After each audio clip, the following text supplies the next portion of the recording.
All right, what's happening, everybody? Y'all will be tuning in here shortly.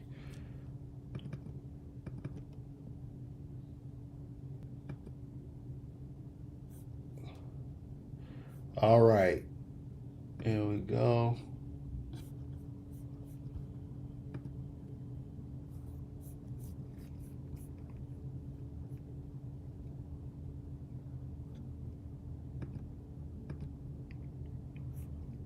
Let me see. What's up, y'all? I'm about to cover this Diddy trial. You feel me? We about to cover this shit. Oh yeah, it's all of us together. All of us together. What's up, good people? What's happening? Everybody tuning in. Shout out to you guys. This is not the podcast. This is just me covering the Diddy trial. We talking good shit. Good shit this morning. We just talking good shit. We gonna cover this trial. Shout out to Inner City Press, who has his boots on the ground. Nothing like boots on the ground. You know what amazes me about Boots on the Ground, Electric Slide, and all them songs is that as black people, we don't need a manual when a dance comes out. We just get it. There's no manual. We don't see shit online. The dance come out, and we just got it. We in the groove, baby. Listen to guys. Listen, I'm gonna be June 13th and 14th. Check me out live. I'm gonna be in San Antonio at Upscale Comedy Lounge. So make sure you come out to that shit. San Antonio Upscale Comedy Lounge. I'm gonna be there. But let's see what the hell's going on in this trial. Let's see what he has updated. Okay, this was 2 minutes ago. 2 minutes ago, Judge Subramanian said the same brand of testimony that was objected to on Friday. Does the government expect Miss Richard to say what she heard and saw? Prosecutor, yes. That will be permissible, just like the testimony in the recording studio. Prosecutor, as I argued in my letter, note, Judge Subramanian just ruled orally on letters that are not in the docket, although they are clearly judicial documents. I don't know what the hell this says. Let me see. Can I blow that up? Inner City Press has been covering the above captured case like many others since indictment. This morning before the jury came in, both the government and defense referred to multiple communications to the court about evidentiary and other issues, but these are not in the public docket or PACER. This application letter motion argued that if many, if not all, these are judicial documents to which the public and press have a right of access, they should be put in the docket now and going forward in this trial. I don't know what that means, but let's get back to business here.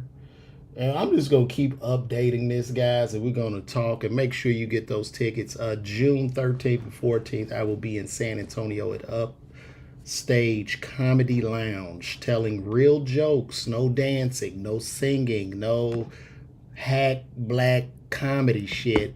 Just jokes. Just jokes. I don't, just come out and see the show. But let's keep going. Let me keep this updated. Let me refresh. See what we got here.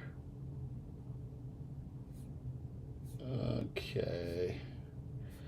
All right. Prosecutor Slavic personal assistants were with Mr. Combs 20 hours a day. Their testimony is admissible. So they're saying his personal assistants are going to be able to come and testify. And the judge, my concern is that there are other ways to get this evidence in. What Mr. James would add is just the postscript. I don't know what that means. I don't know what that means. I guess they're saying the personal assistants are going to come in and testify in Mr. Combs' trial, which I believe. This is what I think. Like, if old ex-employees and people from Bad Boy come in, they will probably be a little bit discredited because these are mad employees or disgruntled employees. So I'm not too sure how well that's going to play over. Once again, I do not condone domestic violence. I don't think what Diddy did was right. I don't think he's the greatest person. However, I'm remaining relatively objective as far as this trial is concerned. I want to remain relatively objective and just stick directly to what he's being charged with. Yes, the video was nasty. That was horrific what he did to this young lady in that video. But in the court of law, a man is innocent until proven guilty. Is deemed innocent until proven guilty. So we want to go with that. You know, that keeps you relatively objective. Shout out to Marquita Brooks. I see you this morning. Wreak Havoc Acquisition Team, Alliance and Marketing. Shout out to you as well. And let's just keep this train moving along here. I'm going to break this shit down. Even if I got to use Chat GPT to help me understand what they saying. Prosecutor Slavic, personal assistants were, okay, we already said that. We don't have anything else.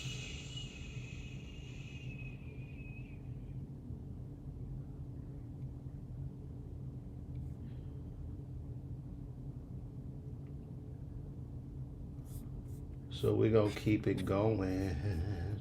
How you guys doing out there today? Hope you guys are blessed, man. Blessings to all of you watching me right now. Hope you guys are having a wonderful day this Monday morning. But we're going to get down to the bottom of this. I did a video on YouTube. A lot of people was, let me see. No, we still there. They haven't updated yet. But I did a YouTube video and a Facebook video talking about where I believe that Diddy will walk from the case. And a lot of people were on my ass, calling me, as I said before starting it, that I don't condone domestic violence. You know, a lot of people were talking bad about me, calling me out of my name. And that's the thing. Like, people are so like, we can all agree to disagree, and it's okay. But you trying to just totally cut a person off and do that cancel culture shit, it doesn't work. Like, we are all adults. We should be able to have a civil conversation. If you believe that he will be locked up, that's okay. I'm not gonna shout at you. I'm not gonna be mad, right? So if I believe that he's gonna walk, you shouldn't shout at me. You shouldn't get in your feelings. You shouldn't be mad. Like, we can agree. We are adults. We have to think. We're not animals. All right? Today is not verdict day. Today is just further looking at this case, man. We just looking at the case and seeing what's happening. You know what I mean? Like, that's what's going on. Let's see what we got. We're still there. So the assistants were with him 20 hours a day. Are they subpoena? I wonder if they are going to subpoena his assistants and force them into some type of testimony to say he did something. Like, that would be interesting.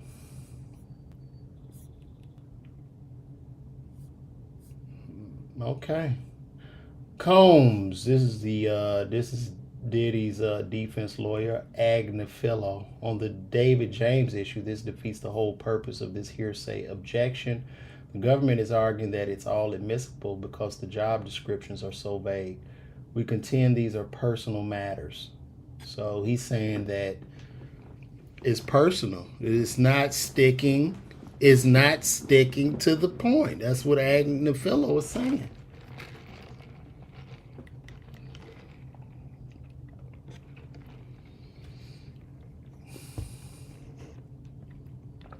All right, I got my iced coffee. The best part of waking up is Folgers in your car. Put the little funk on it. I said, the best part when I wake up in the morning, maybe I'll put a little Folgers in my car. Yeah. Put the funk on it. All right. David James. Who is David James? Let's look that up. I want to see who David James is. David James, Diddy.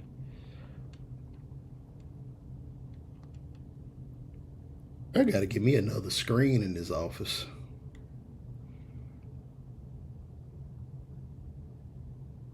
Oh.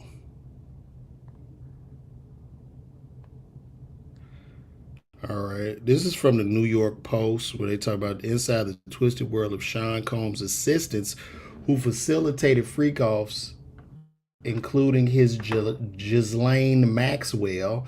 Sean Diddy Combs' former chief of staff was in love with him and allegedly wielded her power to manipulate his staff, a source who previously worked for the pair told the Post.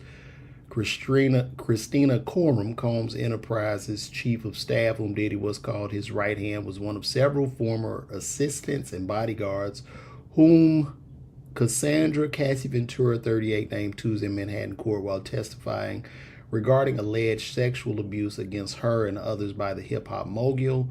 Ventura is the prosecution's star witness against Combs in his federal sex trafficking trial. She also named Neil Dominique and David James when asked about Combs' trusted assistants, who she said helped set up his freak-off sexual performances and tracked her whereabouts. Okay, so David James is a part of that. Man, I be seeing, you say, where's Farnsworth? I see Farnsworth. His children go to my son's school. I never ask him. I can't. I see him. I fuck with Bentley. That's my dog. But I'm not about to ask him about that shit. I don't feel that'd be appropriate. Like, I'm not going to walk up to him like, yo. And we talked about Diddy before, but he didn't really. I had a conversation. Okay, let me tell y'all something about Farnsworth. Derek. I was performing in Martha's Vineyard. I've seen Derek come in when I was a pharmacist. He'd come to the pharmacy. Very cool dude. We had a discussion about Diddy, and it was a cool discussion. There was never anything about him being nasty or no shit like that. I don't think Derek. I think it was all love, like for real. And this is before. I don't think he would have any reason to lie.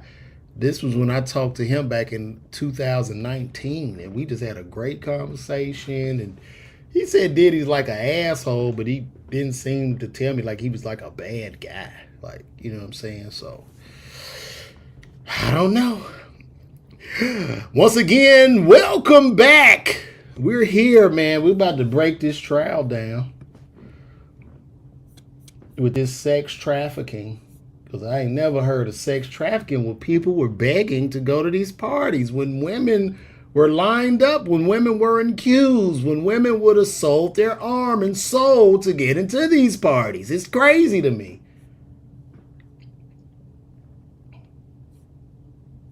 Judge, let me focus you on the assault on the chef. Mr. James learns from a member of the security detail that Mr. Combs assaulted the chef. Wouldn't that be in the scope of their employments? I don't know what... See, this is what we say. I don't know what relevance this has to racketeering. Exactly! Stick to the point! You don't have them in for jumping on the fucking employee. You have them there for racketeering, Judge. Damn! He's a bad guy. We know. He beat people up. He hit people. But you don't have him on trial for that. What relevance does that have, him jumping on the shelf, what relevance does that have to do with racketeering? Y'all tell me.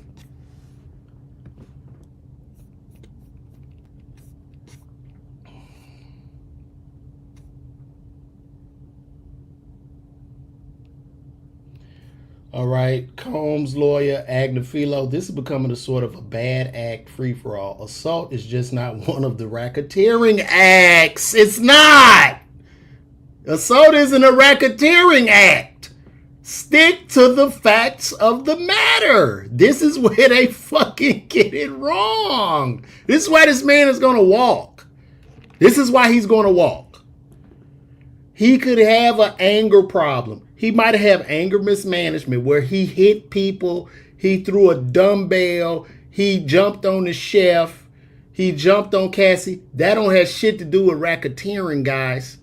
Let's be clear here. It has nothing to do with racketeering. So let's stick to the facts of the matter.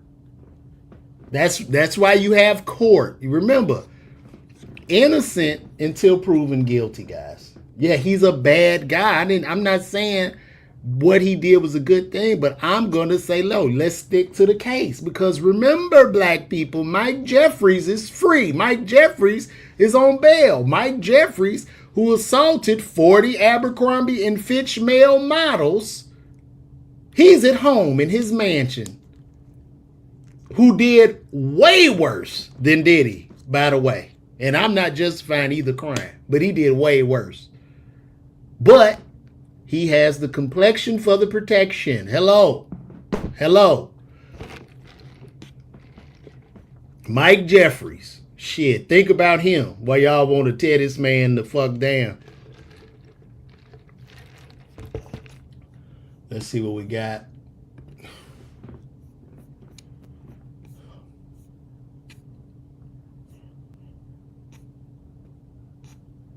Okay, Combs' attorney says, I'm going to defer to Miss Westmoreland on the other witness.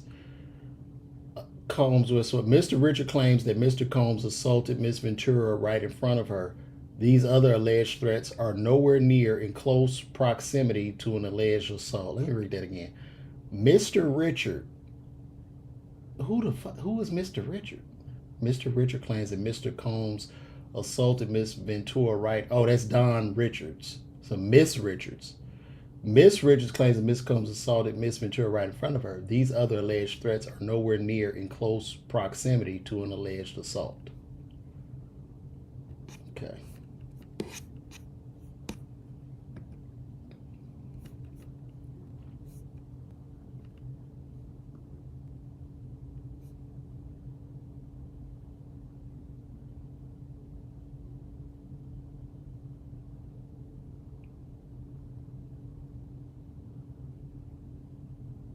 Who is Miss Westmoreland?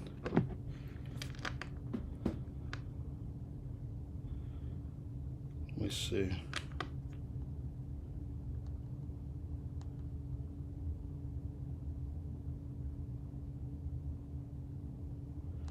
Hey, y'all, too. San Antonio, I'm going to be there, man. Juneteenth, we putting it down. They done already burned down that Antebellum mansion. So please come out and join me in San Antonio at Upstage Comedy Lounge. Get those tickets at LeVarWalker.me. Once again, get those tickets at LeVarWalker.me, Upstage Comedy Lounge. Oh, Westmoreland, that's his defense attorney.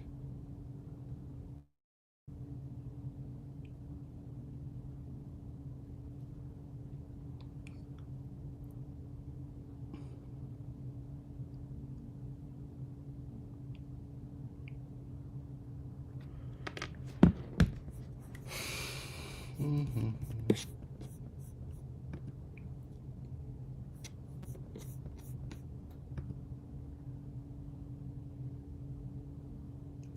Shout out to everybody watching me over there on YouTube, man. We going up over there on YouTube. Shout out to everybody on Twitter, my Facebook page, as well as Twitch.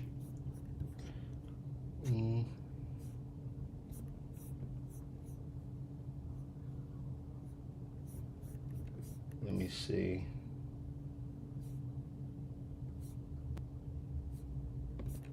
Come on.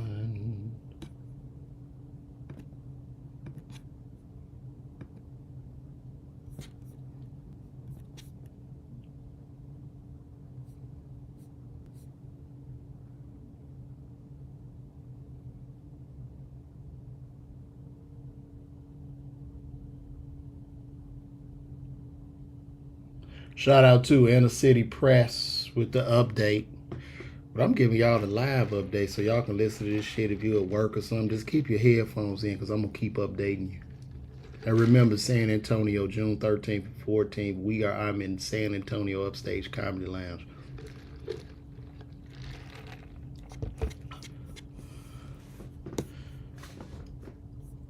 Let me see.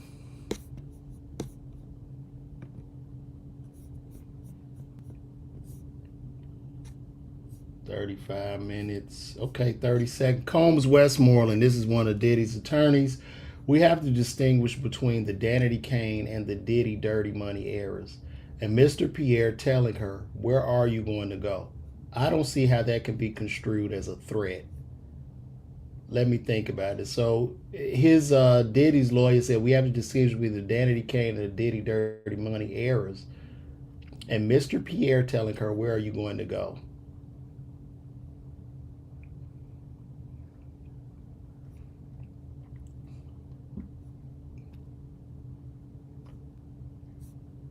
Okay, so they're saying that's not a threat. They're trying to say that wasn't coercion. They're saying he didn't say you couldn't go. He just asked the question, where are you going to go? Shout out to Ellison Takudzwa Kambora, my brother over there in Zimbabwe, Africa. Man, we international right here, baby. We international, homie. What's up, man? My brothers and sisters over there in the motherland in Africa, man. Blessings to you. Ellison, let me put that up, man. Ellison, we up here. He up here watching me from Zimbabwe, man. Shout out to my Zimbabweans, man. Send me a picture of people that look like me over there. I want to find my relatives. I know I got a twin. I want to see my twin in Zimbabwe, man. Find me a twin over there, man. We gonna keep it moving right along.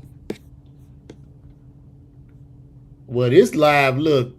L.A. Adams, we gonna be here all day today because we gotta break down this trial. That's what I want to do. So we in the building. San Antonio, June 13th, 14th. Pull up on your boy, man. Pull up on me.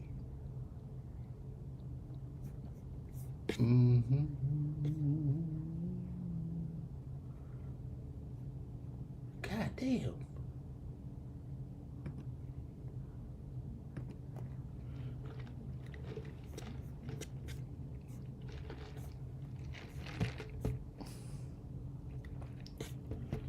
All right, we trying to see what's going on right now. You gotta prove this, guys. They gotta prove this racketeering. How many more times you gonna tell us Diddy was a bad guy? We know he was a bad guy. We know he's a bad man. We know he's not a good guy, but that's not what he's in court for. He's in court for racketeering.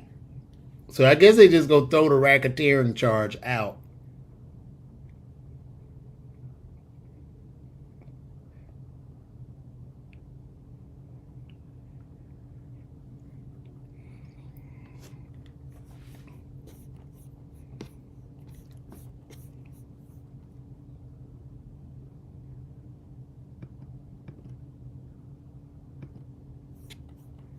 Yo, what's good? Shout out Chris Smith. I see, man. I'm in here, man. We in here vibing, man.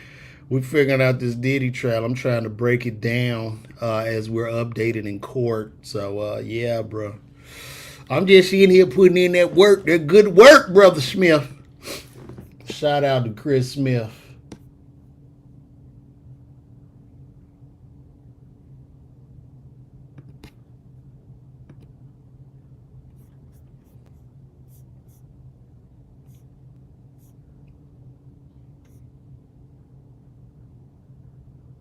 We're waiting for the next one.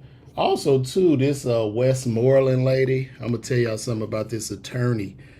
So, Diddy's attorney, Nicole Westmoreland, she's a black female attorney who also is a sexual assault survivor. So, we're going to see. I mean, she's probably a real sexual assault survivor. So, we're going to see how this plays out, guys.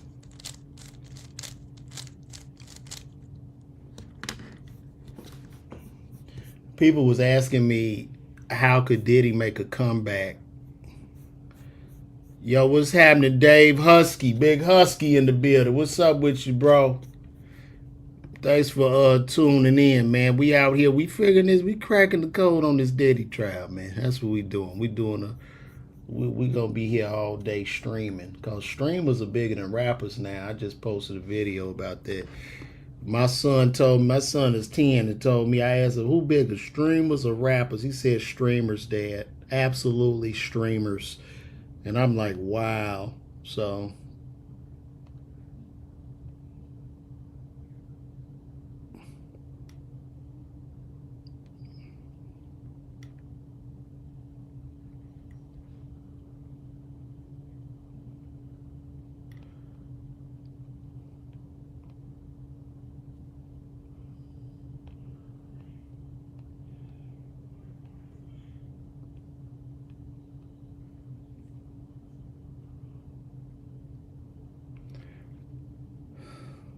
$34. Okay. Come on, give me some more. Give me some more in the city. What we got? So he said, yeah, my son said streamers are bigger than rappers. I'm gonna agree with my 10-year-old son. A lot of older people might not agree, but as we old, man, I'd be almost 50. A lot of our opinions don't really matter in terms of entertainment. You age out. If you notice back in the day, the all the networks focused on the 18 to 49 demo. At the 49, man, it might be up a river for you. Was Dave in Knoxville, man?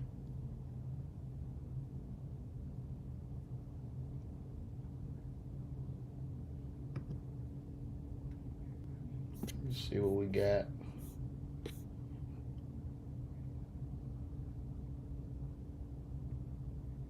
Judge, we have an application from the press that emails be put in the record. I'm directing you to put them together and put them in the docket by next Tuesday.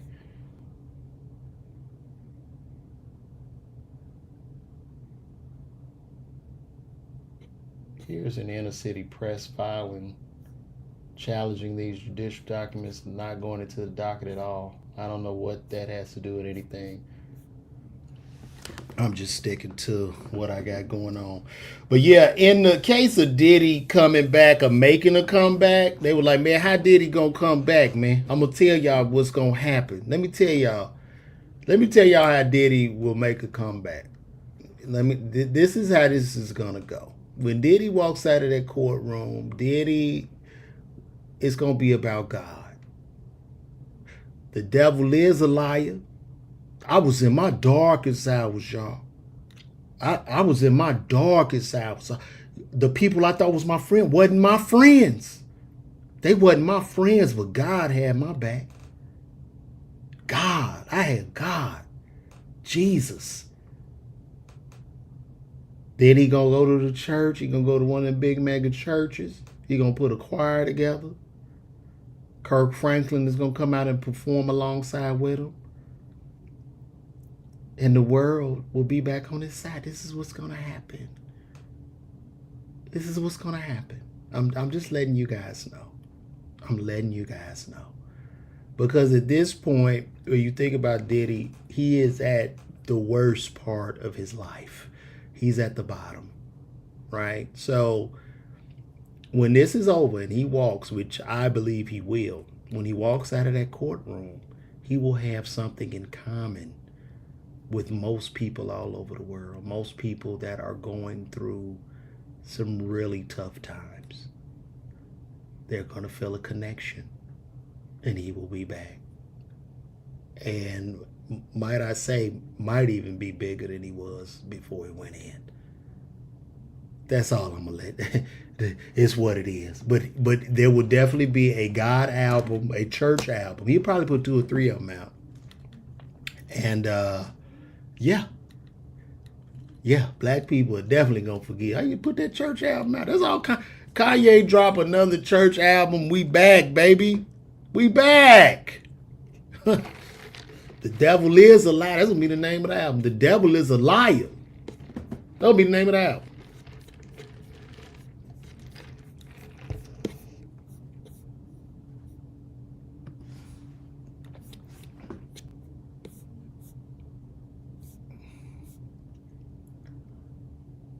All right, we are back.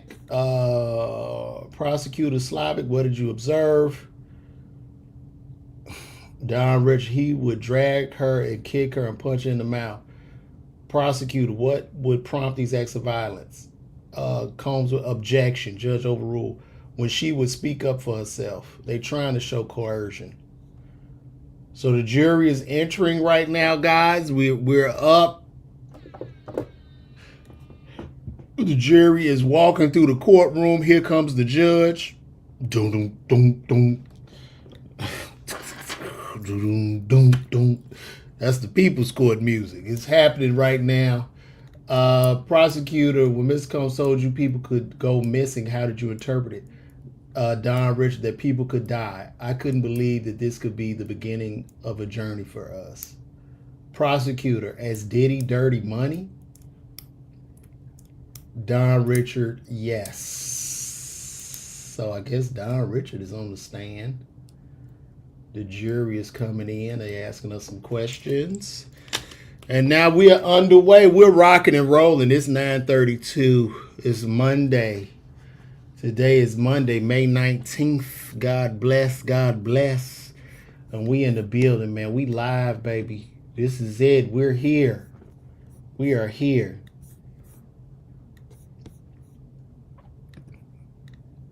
Let me see how we looking on. All right. Shout out to everybody watching me on Instagram. I see y'all in there. It's about 7 of y'all in there, but I see you. Let me switch back. We here again. We are here again, guys.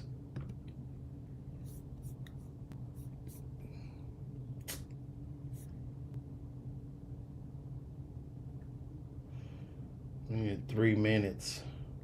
So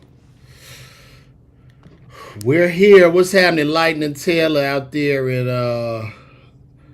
Ocala, Florida. Shout out to Lightning Taylor. Lightning Taylor, I don't know how close Tampa, Florida is, but I will be in Tampa at Side Splitters July 13th. I'm going to be in Tampa at Side Splitters. So if you can make it out, or if you can't, tell a friend to tell a friend. But also, guys, this June 13th, 14th, I'm going to be live in San Antonio at Upstage Comedy Lounge. Get those tickets, LeVarWalker.me. That's scrolling across the screen. And if you can, sign up for my email list so I can catch y'all, you know, when I catch y'all, because sometimes it can be difficult to get through to you guys on these platforms and these algorithms, because they want you to pay to play. You can't even mention a show or nothing in post no more. They like slowing everything down. So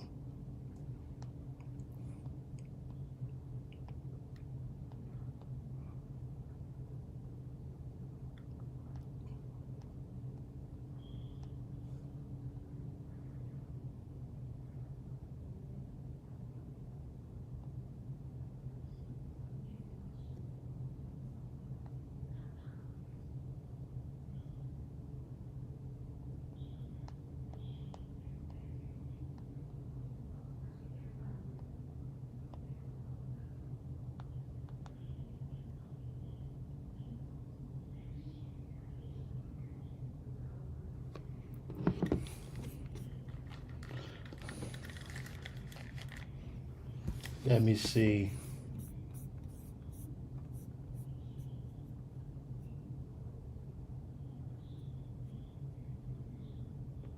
See what we got. Come on. Let's see what we got.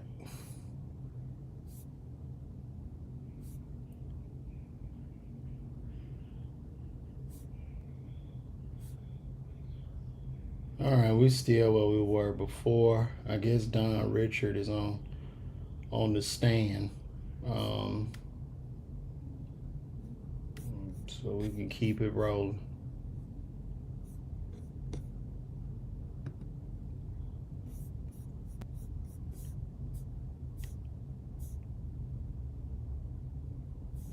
All right, Prosecutor Slavic, who in security witnessed these things? Don Richard, D-Rock, and Bonds. Where did Miss Ventura get hit? Don Richard, her knees, her face all over. Did there come a time you were in New York for a festival? Don Richard, yes. Yes, in Central Park. I got to start doing my voices. Let's do it again. Who in security witnessed these things? D-Rock and Bonds. Where did Miss Ventura get hit? Her knees, her face, all over. Did there come a time you were in New York for a festival? Yes, in Central Park. Yeah, I'm gonna read that shit like that so we can just put some characters to what I'm reading.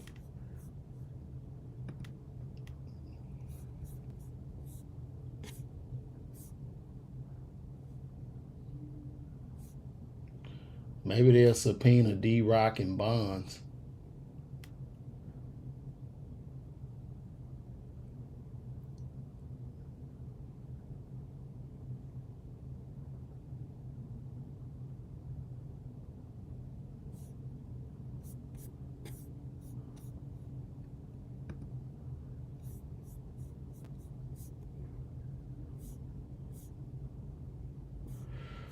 All right, Prosecutor Slavic in the residence, what happened? Don Rich, he punched Cassie. She came to the bathroom crying. You could see her upset, like she was hurt. Westmoreland, objection! Sustained. What injuries did you observe? Swollen eye.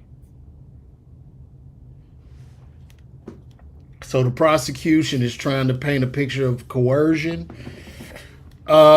which once again, this is domestic violence, and it has nothing to do with racketeering. Once again, I don't see anything about the racketeering.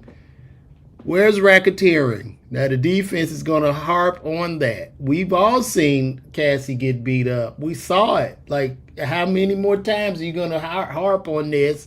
Is the man being tried for domestic violence, or is it racketeering, trafficking, and taking prostitutes across state lines?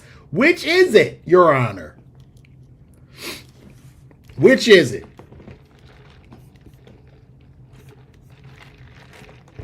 I'm going to switch the voices, so maybe Don Rich is talking more like this. Like, it was like, I saw it, like, you know what I'm saying? Like, he hit her at her knees, you know what I'm saying? I'm going to give her just a random... Cassie's voice would be this, ah! But we're not going to hear from Cassie no more. So I'm going to give Don Richards the Atlanta female voice.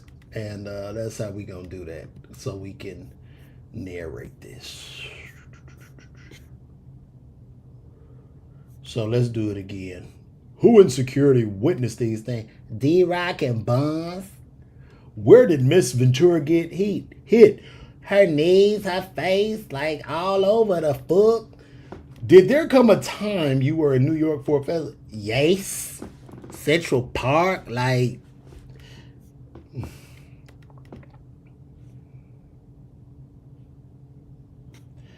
In the residence, what happened? He punched Cassie. She came into the bathroom crying. You could see her upset, like she was hurt. Westmoreland, objection. Sustained. What injuries did you see? A swollen eye, the foot. This is how we doing this, man. Also, too, get those tickets. Get your tickets. I'm going to be live. I'm going to be live in San Antonio. Going to be one of the greatest shows you've ever seen. It's going to be me there. Juneteenth. What a great day. Terrific day. The day the blacks were freed. They were freed. They were let go. Terrific day. I'm going to be there. Come out. Have fun. Oh, man. You know what? It's not a lot of people watching this, but I am loving it. I'm enjoying this shit for me. That's right. All right, we're back again. Why'd you remain with Miss Ventura after this incident? I wanted her to feel supported. Prosecutor, what's this? The Central Park event? They show a photo of Cassie in sunglasses and Don Richard too. Why did you wear them? Solidarity. Because like when she had the black eye, I was like, Cassie, I love you. I'm going to wear a black eye too. I'm going to wear my glasses. Oh, boy.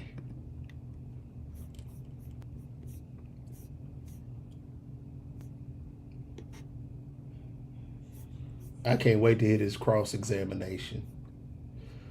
You know, this law shit is like a game of tennis or something. It's tennis and chess. It's very, very interesting. I think we're going to spawn like a really big surge of attorneys, more than we've ever seen, because it's so interesting. You know, this law shit is very interesting. We have 40 minutes in right now. I guess streaming ain't too bad. We have 40 minutes in. We got we figuring this case out step by step.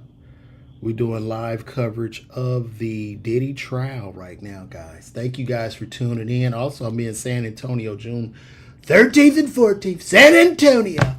Gonna be a terrific show. One of the greatest shows you've ever seen, and one of the funniest comedians you've ever seen. Come out, San Antonio.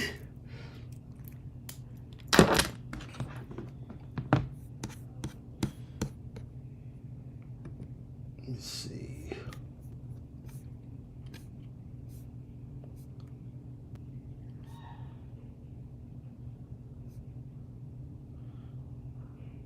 So she got beat up and went to the park. Okay.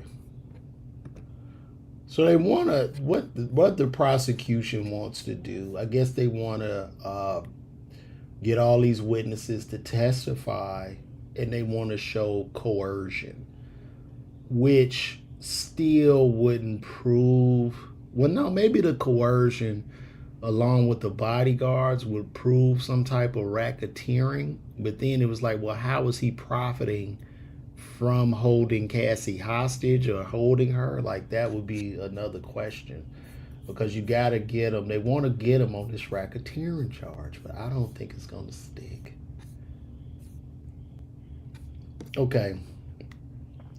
The next assault, who was there? D-Rock, Capricorn, Clark, Harv Pierre. Who was Mr. Pierre?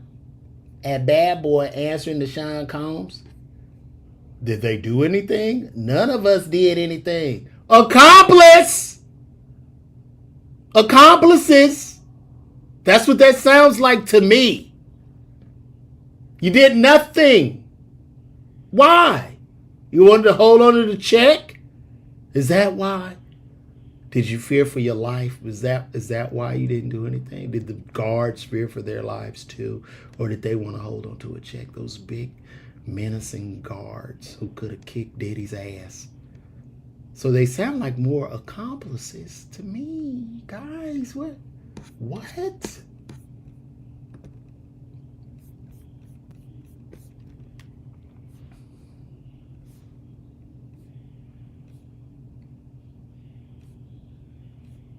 So y'all sat around and watched the circus as you were being paid.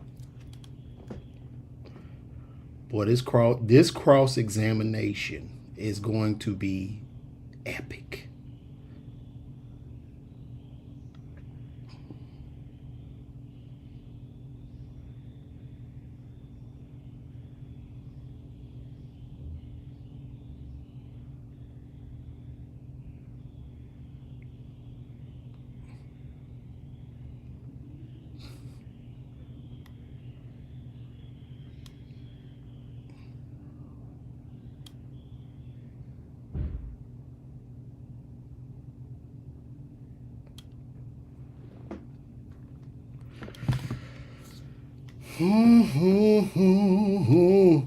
People are on my ass, man. Somebody just said, somebody just commented on YouTube, like the video I did where I said, I believe that Diddy will walk. Somebody just commented. This is what they said. Let me tell y'all what they said. And I'm going to tell y'all how I responded. This is hilarious. Oh,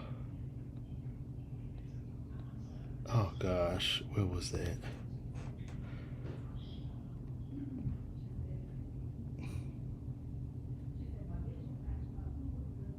Somebody said, why are you talking all this nonsense? Has your career falling off this bad where you just need to post clicks for videos? And my response was, yes, it has.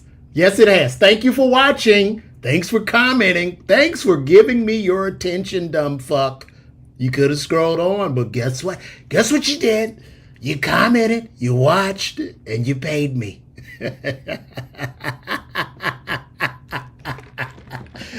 Ah! Yeah, it has. It is falling off so terribly. It's terrible for my career. It's just, guys, I need you guys. Don't you see the desperation? Forget that I have a doctorate in pharmacy and I could just go back and count pills. Forget that fact. Don't you see how desperate I am? Don't you see this place falling apart? Look at the holes in the ceilings. For God's sakes, have a heart.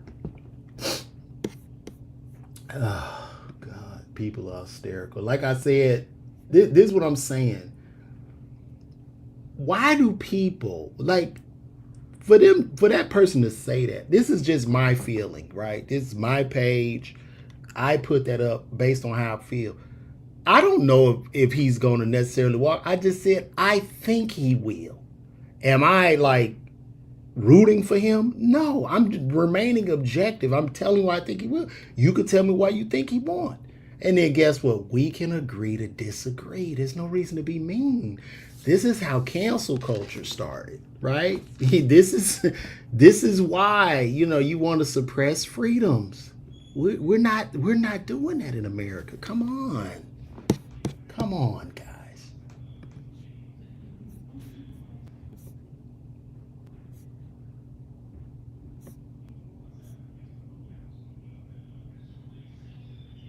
Okay. So Dawn Richards is still on the stand, guys. She's talking right now. We're gonna see how this goes.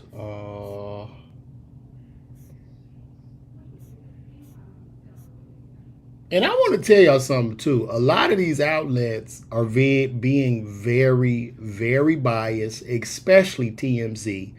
They're being biased, and a couple of other people that I saw doing exactly what I'm doing are being very biased. They're not sticking to facts. They're sticking to the fact that he's a bad man, that he is a terrible, and he is. He's a horrible person.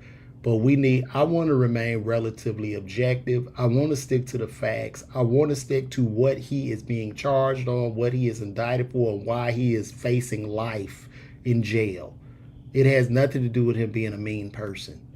I'm just sorry, and that's just fact. This is called the law. This is why we live in America.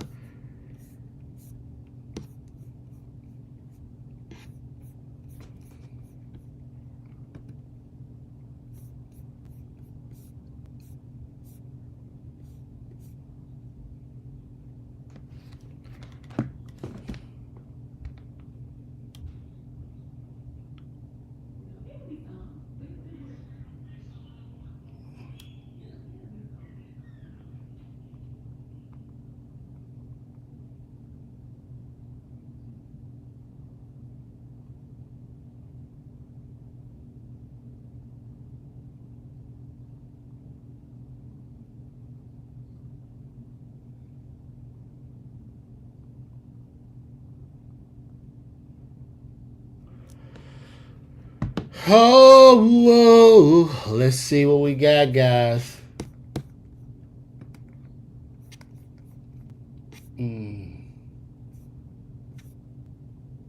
All right. When we drove back to LA, he slapped Cassie in the mouth and told her to shut the fuck up. How did the passengers respond? We stayed silent the rest of the ride. I really, I really want to know. The question should be asked: could you guys leave, or like, did he hold you hostage too, or was the money holding you hostage? What was holding you hostage? Was it the thing of your career, like you wanted to blow up and be famous, and you just sat by and watched all of that, and now that the career hasn't taken off, you need money, you need something? Is that what this shit is about? That's what it sounds like to me. Because I don't think I could sit there and watch a guy kick a lady's ass without saying something, or choking him, or doing something to intervene and to help. I'm just sorry. So I don't get it. They are going to fry Don Richards on the stand. I can tell you that right now. That cross examination is going to eat her ass alive.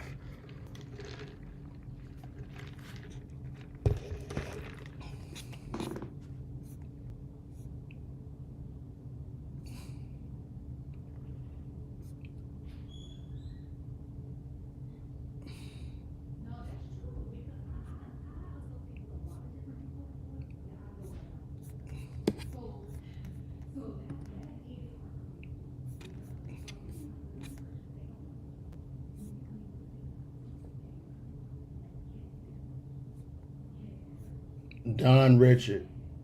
I asked myself if he did that to someone he supposedly loved, what he do to an employee? So I'd approach Mr. Combs with softness.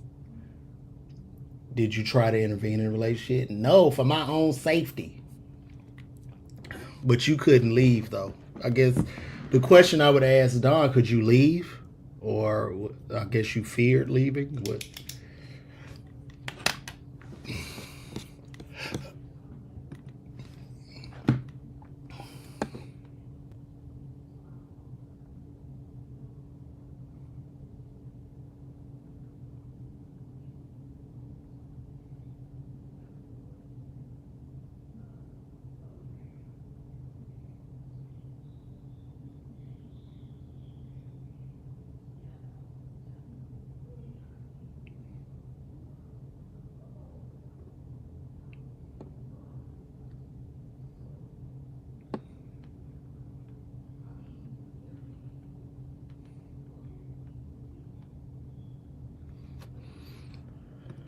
Ho, ho, ho, ho. Come on, guys. Let's see what we got.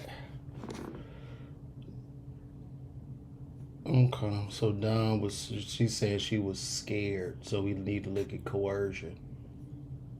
Like, where were the other women that were trafficked? Because if this is going to be a racketeering act, wouldn't it have to be like more women? Like, wouldn't Dawn be one of them? Like,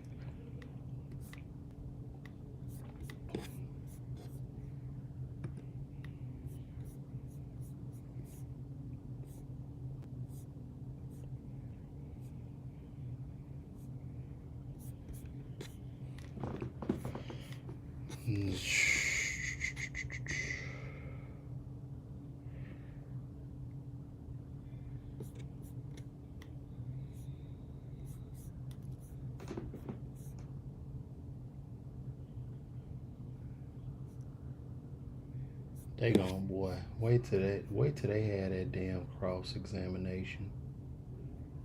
Yeah.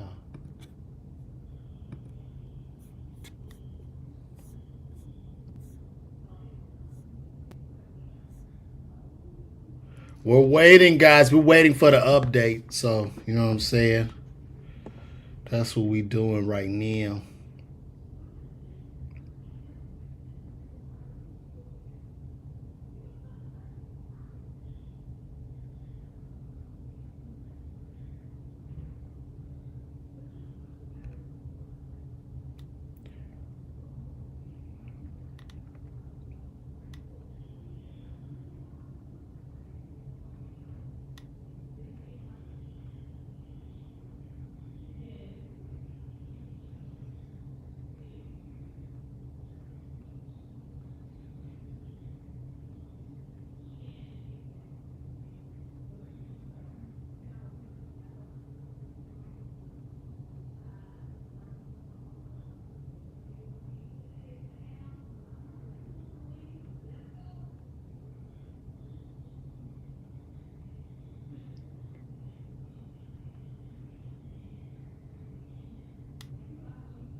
I'm so tired of people. I'm sitting up here commenting on. I don't know if you guys watch me on that the Kevin Hart crying laughing video. I get positive reviews and I get negative reviews, but as a human, I like to really like, you know what I mean? Like I'm petty. I respond sometimes to negative reviews. And there are people that sometimes they come on this on my they'll comment on that video. That video got like over He got 2.5 million views on YouTube, and then another 1.2 million on YouTube, and then over 10 million on Facebook. And people would be so negative in the comments. That was in 2012. I won Miller Lite, and when I won that, Kevin Hart was in tears of laughter. At that time, for y'all who don't know, Kevin Hart was the biggest comedian on the face of the earth, right? I kicked ass in that competition, won the money, went on the tour on Shaq All-Star Comedy Jam, and furthermore, you have a guy talking about being a pharmacist for like 15 minutes straight, and the frustrations I go through in the pharmacy, along with bringing in various characters and painting a picture throughout. So for people to come over there with negative comments, who've never done comedy, who don't know what it's like to be in a competition, it's really sickening, and it's quite crazy to me. Like, how dare you? Like, Blue 22 at Blue 22 from wherever you are from, bro. Like, do you think I was thinking in 2012 I would much rather make Mr. Nobody Blue laugh than Kevin Hart at that time in 2012? Y'all are crazy. People are just fucking crazy. And then I see the shit you watch and consume as far as some other comedians are concerned, and I scratch my head. But at the end of the day, I know comedy is subjective and it's what it is, but don't come to me telling me about my Miller Lite shit. That was the greatest thing to me. I want it. I love it. The people that needed was supposed to love it, love it. So kick rocks. And furthermore, watch more of my new updated stand-up. You know, people are just, but I'm not mad, because you know what? Jesus, everybody didn't like Jesus either, so it's what it is. Not to compare myself to Jesus, but hey. Prosecutor, did you see Mr. Combs with guns? Yes, handguns on his lower back. Who ass had guns? Security, D-Rock, and Bonds. What did you do after Bad Boy? Sing. Whenever I got momentum, I get a FaceTime from him. Okay. You saw him with guns on his lower back, right? I mean, you can carry. Okay. Did you see Mr. Combs using drugs? Yes. Weed, ketamine, Molly, cocaine, opiates. Darn, Bridget. That I never saw. Who bought him the drugs? One stop. He had it all, including Plan B birth control. Huh. Now they asked about him being on drugs and guns. Prosecutor, how would you speak to him? Very soft. I'd always call him bro. Why did you not disclose the abuse you'd seen? I was told not to by Mr. Combs and Harve Pierre. When did you speak out? 2024?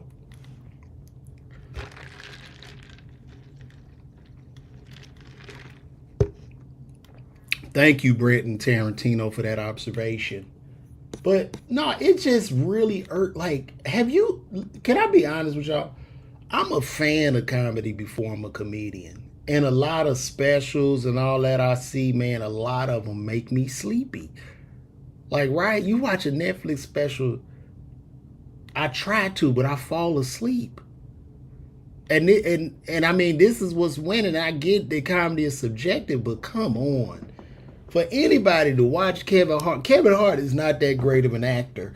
Do you think those tears were fake in that video when he's crying laughing? Do you think those were fake tears? And furthermore, what black comic, I mean, there are more now, but what black comic you knew was talking about being a pharmacist? I'm talking about having a PharmD, and I developed this material in gutter clubs in the hardest clubs, because I came up back in the time when they would boo. They would boo you off stage if you didn't have it within the first 15 seconds. You would get booed. And that's where there was a fence around comedy, but that no longer exists. Everybody should just start doing comedy. Like, just go. You know what I'm saying? Like, it's what it is what a game is now. And I'm not mad at that. You know what I'm saying? Like, comedy now, you got to stream. I got to make video. You got to do anything because it's not a game of talent. It's a game of attention at this point. Let me tell you something. That Kevin Hart thing, I do a set. I did callbacks, repeated jokes 3 times. Just had a lot of good structure. But the people that deem it not good and talk about it, these are the same people that will look at a guy pour milk on his head on TikTok and talk about how genius that is. They will look at the guy in Walmart who's attacking people and go, wow, this is so funny. This is funny. This is funny. You're sitting here making Kevin Hart cry laugh with tears. And then you're doing all those voices and jokes. That's not funny. But the guy in the Walmart that attacked the old lady and did the prank, now that's funny. Yuck, yuck, yuck. That, like, literally, that's this is where we are in society. This is why society is falling apart, and pretty soon AI is going to figure out that it doesn't need us. We don't serve a purpose, or we'll be getting chased by robots. But anyway, I digress. Let's get back. Okay, Don Richard. I saw Ms. Ventura take the stand and tell the truth. Combs' attorney. Objection. Sustained. Did you see Ms. Ventura? No, this prosecutor. Did you see Ms. Ventura file a civil lawsuit and then file your own? Yes.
You be wanting to be the bigger person sometimes, but it feels so good to really get down in that grass and look a snake in the eye. Doesn't it feel good? Fuck a high road.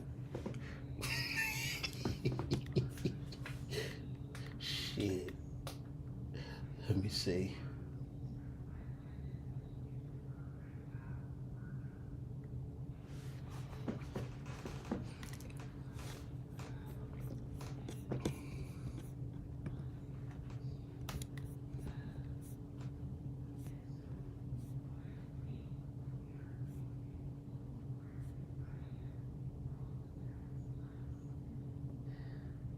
Uh-oh.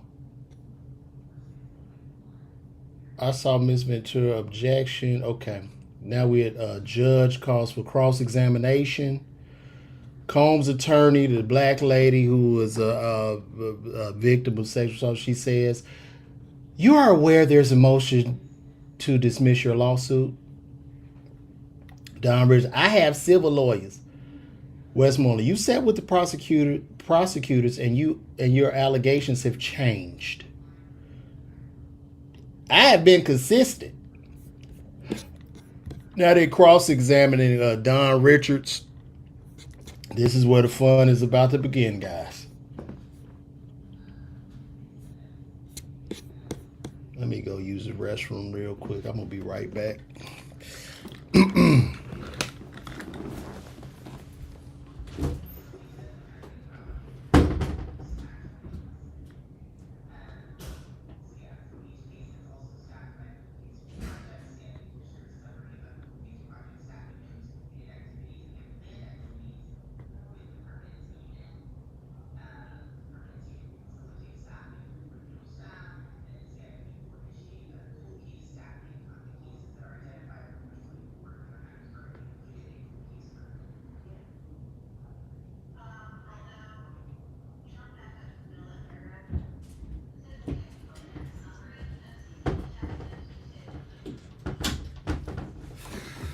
Oh, we're back. We're back. All right, they're doing a cross-examination right now of Don Richards. Shout out to everybody in these comments. Yo, June 13th and 14th, San Antonio Upstage Comedy Lounge. But let's see what we got here. I'm pretty sure Instagram should be cutting off soon.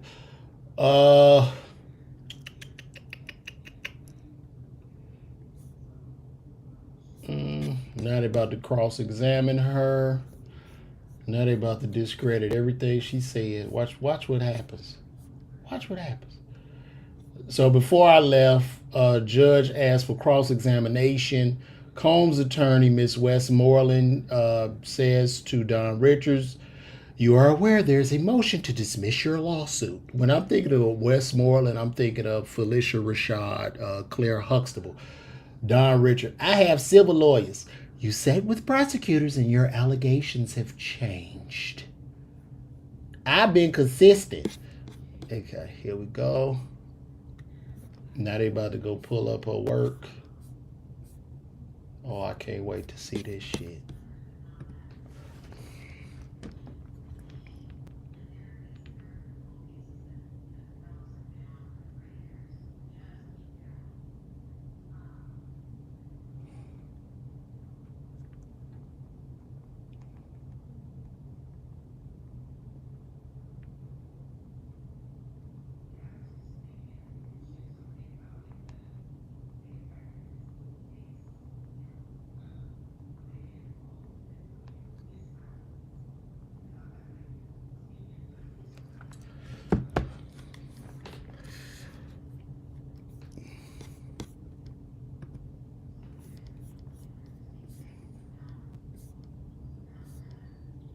All right, Combs, Westmoreland, they're back again. Let me get over here in this. Okay, so she said before, "You're aware there's a motion to dismiss your lawsuit. I have civil lawyers. You sat down with prosecutors and your allegations have changed. I've been consistent." Westmoreland's back. "You testified he attempted to hit her about the eggs, and Miss Ventura dropped down in a fetal position, right?" "Yes." "Did you ever say you heard a pan hit the wall?" "You didn't see it." "I don't recall." Uh-oh. You know you fucked up, right? You know you fucked up, don't you?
Okay.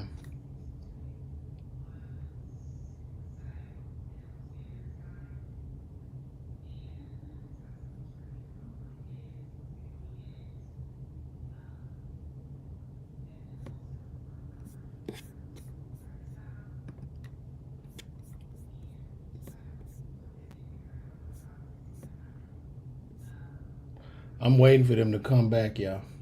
I'm just waiting for them to come back. And also talking to people on my YouTube page. Shout out. We are like right now on YouTube. Shout out to everybody. We are at 77,251 subscribers. Shout out to everybody that's subscribed over there. And one thing, shout out to everybody that's been, liking my stand-up. I mean, that's what I am primarily, as a stand-up comedian. So those happen to be my top posts, and I'm proud of that. But I want to give you guys more, let you inside, let you get to know more who I am and what I stand for.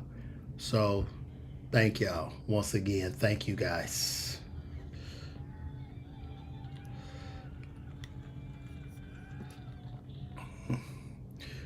Let me see. Come on, we should have some more coming in here.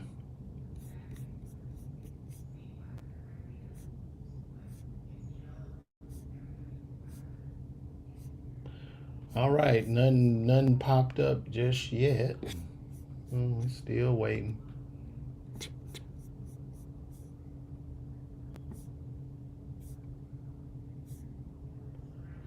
All right, we're in the cross-examination right now.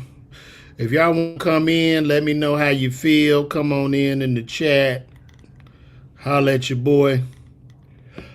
Let's chop it up.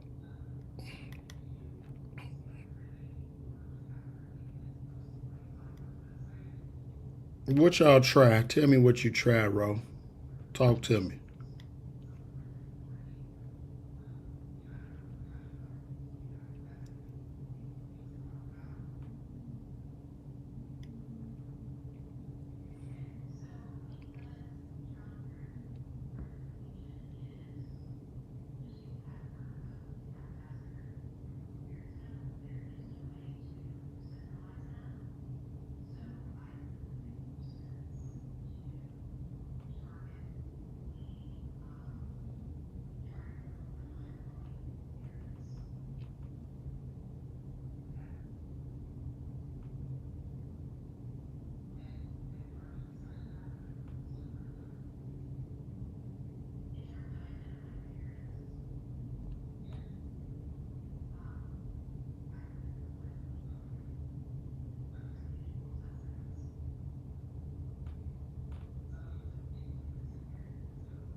They say Young Thug is reacting to Gunna covering up his YSL tattoo.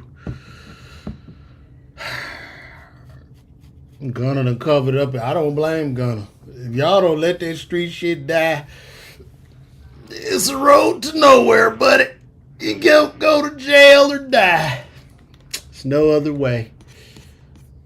Mm-mm.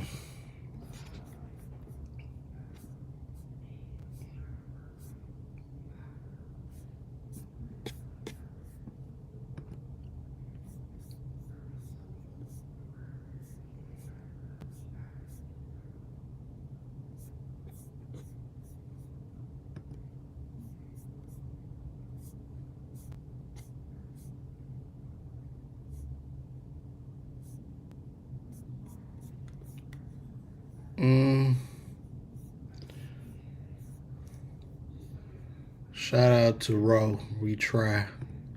Shout out to Brent and Tarantino. All your pharmacy got to this gold. It's just cheaper to die more often than you think. Thank you, Brenton.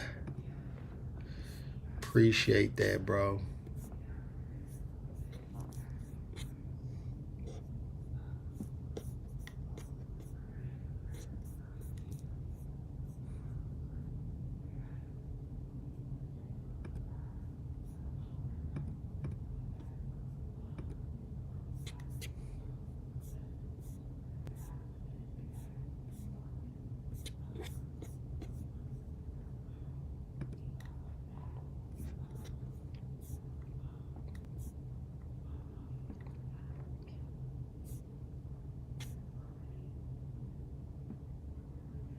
All right, we about 7 minutes. I guess they must be going through paperwork or something like that. I don't know. Once again, guys, Juneteenth, I will be in San Antonio, Texas. Y'all pull up on your boy, man.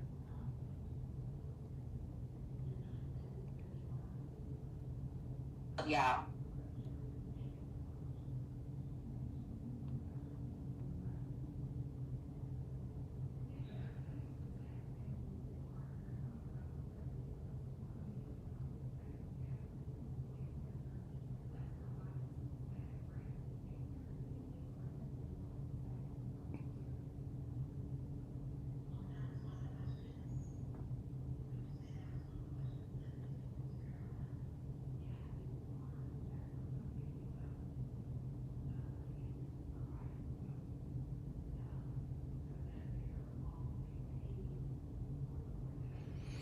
All right, y'all. What's happening, Mario?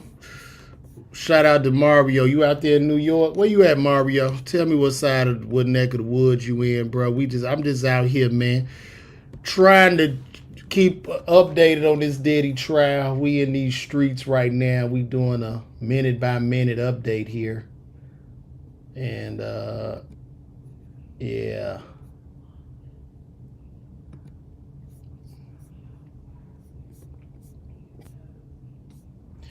All right, Combs Westmoreland. Would you agree with me? It has been hard for you to keep your story straight with respect to this egg incident. I told it as close as I could. The day after, you say Mr. Combs said people go missing. Yes. Yes.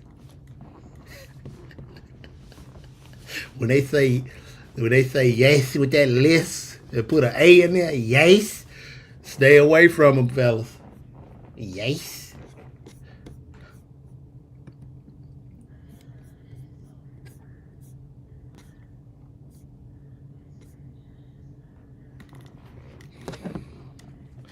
What up, Chief?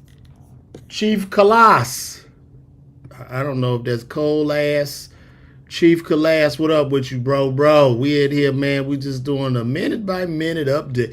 We're here live doing a minute by minute update of this Diddy trial. Right now in cross examination is Don Richard. She's being cross examined by Miss Westmoreland, a black female attorney representing Mr. Sean Combs. And we want to see what's going on, man. He say cold as ice. I hear you, bro. Chief, cold as ice, man. Keep doing what you do, good brother.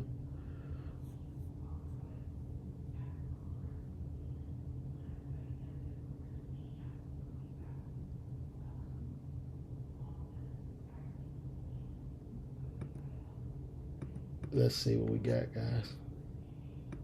Come on.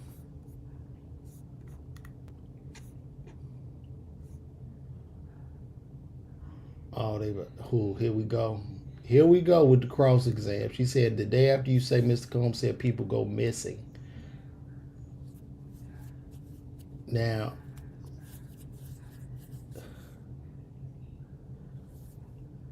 Diddy's attorney is talking to Don Richard. He said the day after you say Mr. Combs said people go missing, Don Richard says yes. Now they about to switch it all up.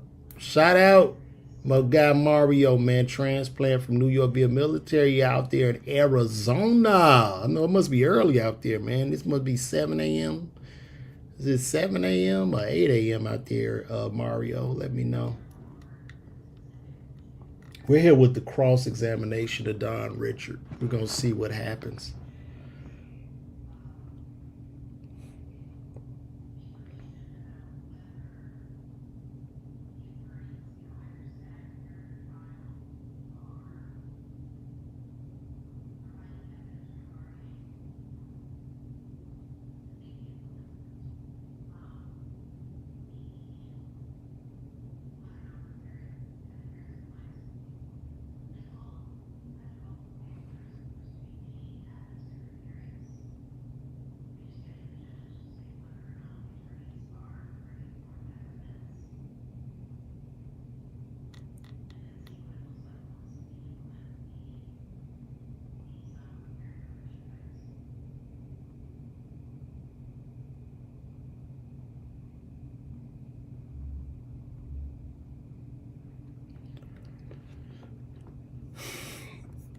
I hear you, Chief Cold as ice. I hear you, my boy. We're gonna see. We're gonna see what this cross exam about to bring. All right, Combs defense attorney Westmoreland. Let's go to your interview on March 18th, 2025. You did not say anything about Mr. Combs told you people go missing. I do not recall that. No worries. I'm going to show you a document for the parties only. Page 5. Page 5. You gotta be careful. Everything has to be consistent. They gotta learn about consistency.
All right, she's going to page 5 right now. We in the cross examination of Don Richards. Combs attorney Westmoreland is cross examining her. Shout out to everybody watching. Shout out to you guys. Let's see.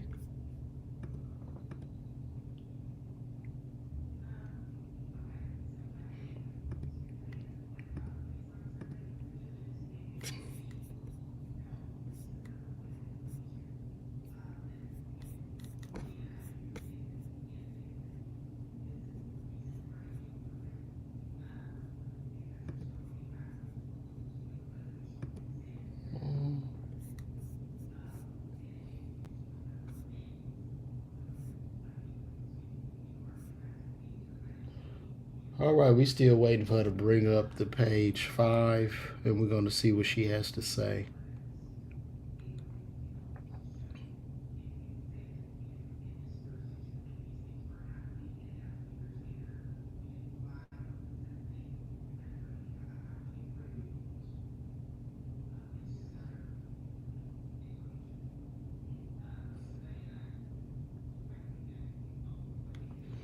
Hurry, hurry.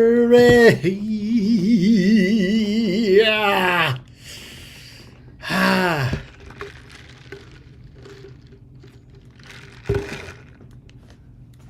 Y'all like iced coffee or regular coffee better? Iced coffee has less calories. It's smoother than a hot coffee. I prefer iced coffee. Just like Chief Cold as ice. Cold as ice coffee.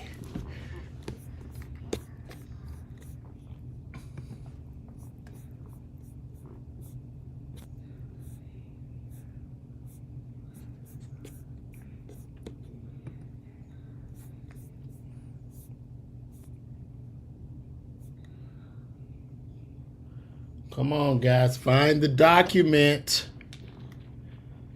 Find that document.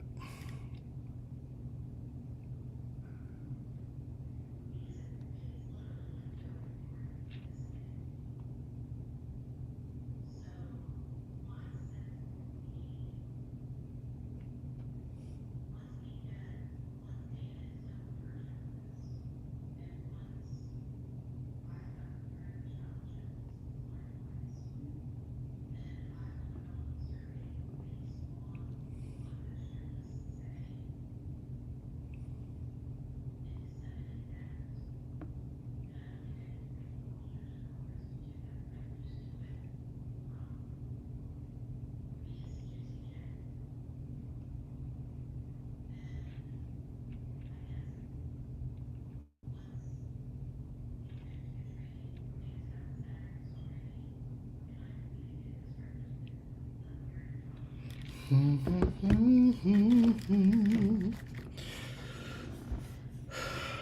man, thank you, bro. I appreciate you, Mario, for the love.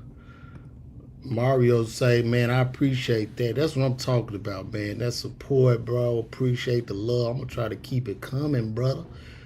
I'm gonna try to keep it coming. I'm gonna try to keep on telling these jokes and making people laugh. I appreciate you, Mario. I'll go tell you, I appreciate that. Let's see what we got here. Man, they still letting me stream on Instagram. Let me see. 6 minutes. They still looking for that paperwork. Diddy must be sitting over there with a team of lawyers. I guess he got 10 lawyers sitting over there, man, like it's a NBA game or something. They all coming in. He's subbing them in. People subbing in. He got the starting lineup lawyers, then the other backup lawyers. It's crazy.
I don't know, man. You said they deleting. What they deleting?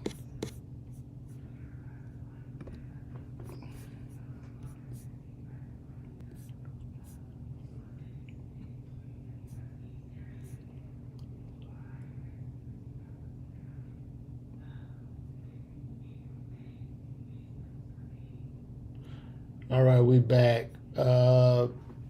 Combs, defense attorney. Isn't it true the first time you said this was a week ago? Would you like me to show you your previous interviews? I know what I said. You said Mr. Combs made a death threat, one that you didn't recall 7 times. Man. Man, Grand Night 2014. Nah, man, I'm still over there, man. It's just me and you over there on Twitch, man. Shout out to my one Twitch follower, Grand Night 2014. He is the only, I'm guessing you the only person over there that sees me, but I'm hanging in. Matter of fact, I don't even know how to log in over there no more. I got to figure out my login, my password. But shout out to Grand Night over there on Twitch. Appreciate you, bro. It's just us over there, bro. We focus, baby. Me and you, we locked in, man. Pause. Pause.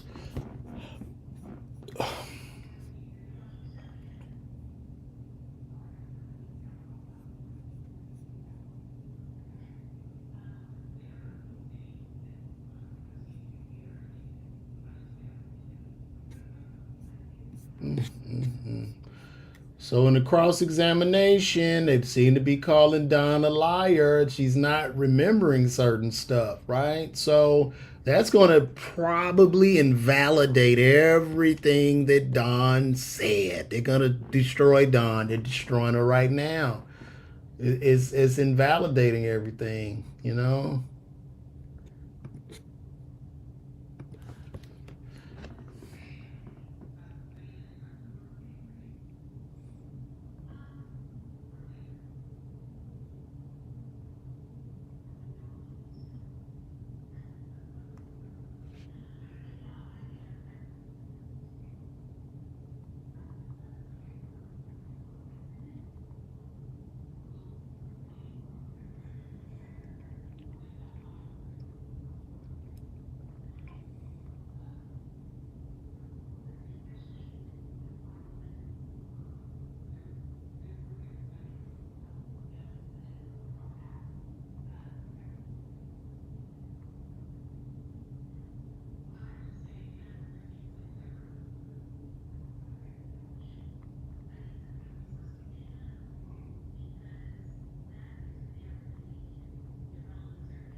Right now, I'm texting one of my attorney buddies.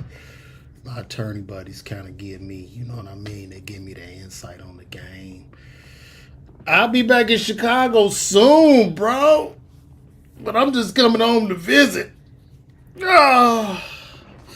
You know, I'm going to tell you something, man. I know you're saying, when am I coming back to Chicago, man? You know, the real focus is me, you know, really building up more and more of a fan base where I have more and more demand. So when I go to certain cities, even back home, I'm pulling, I'm drawing. You know what I mean? That's all this is about, man.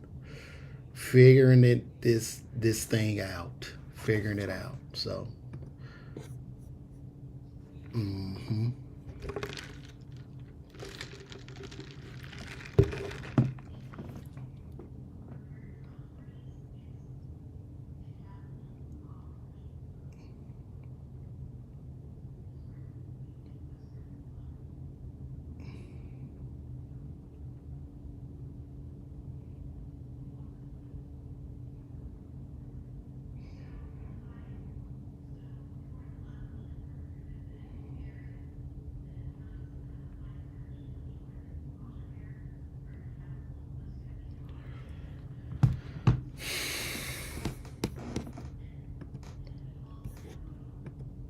oh, don't reload that. I almost messed up and clicked y'all off of there. Let's see where we at now, guys. Let's see what we have going on. Okay.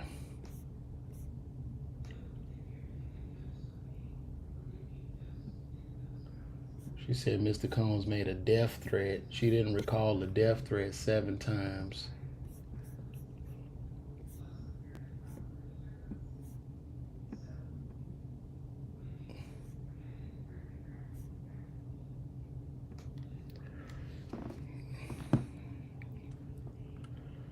We waiting for an update, guys. But while we wait for that update, listen, if y'all do me a favor, go to my website, LeVarWalker.me, and please sign up for my email list. And then when I got shows in your city, I can send you an email and y'all can pull up on your boy.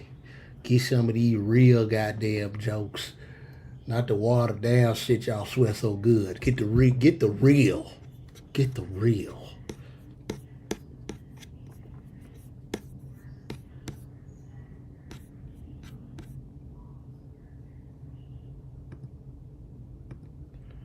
She forgot him saying that. That amnesia gets you every time. It'll get you, man. That amnesia. She don't remember, but it's documented where she said it.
You know, I was thinking about this, right?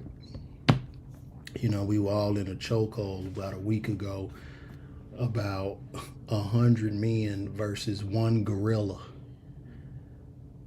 How about 100 men versus one hoe?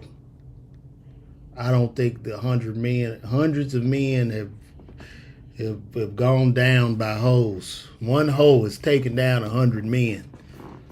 And that is a fact. That hoe just like the gorilla.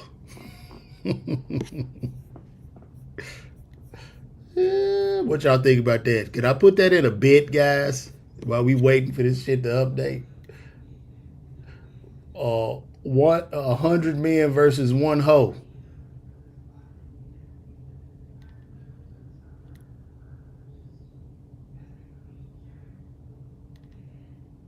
You like that? Should I grand night? I should put that in a I gotta do a bit on that. I gotta do my setup. We were talking about 100 men versus one. What about 100 men versus one hoe? Men don't stand a damn chance against one hoe. So that one hoe have all the men fighting each other, then take them to court. It'll be bad. It would be bad.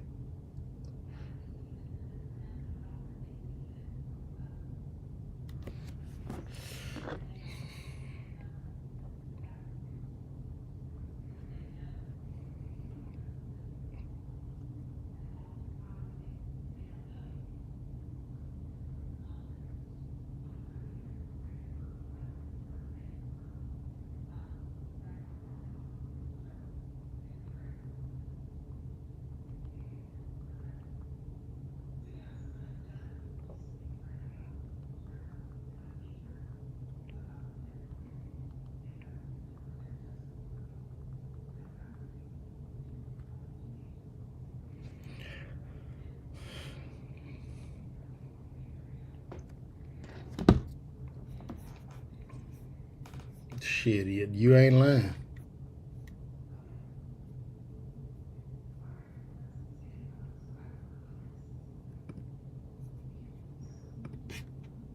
We're out here with 100 men versus one hoe. Let's see how it goes.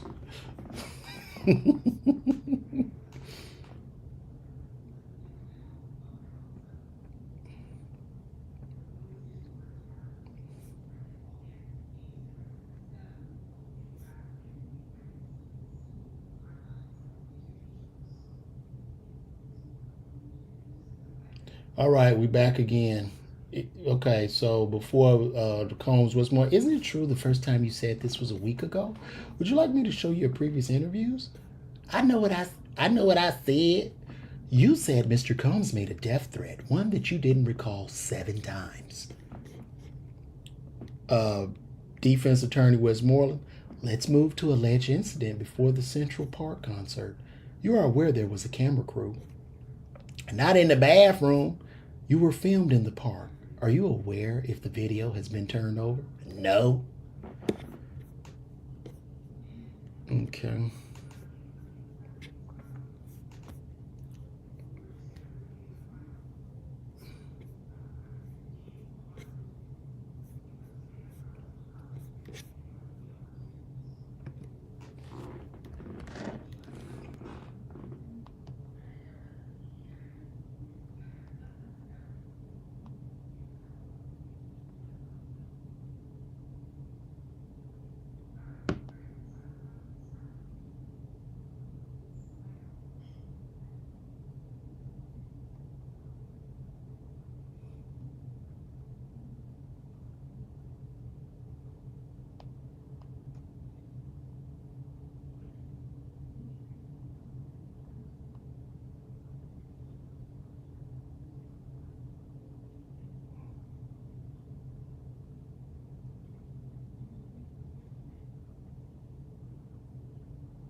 Come on, let's see what we got.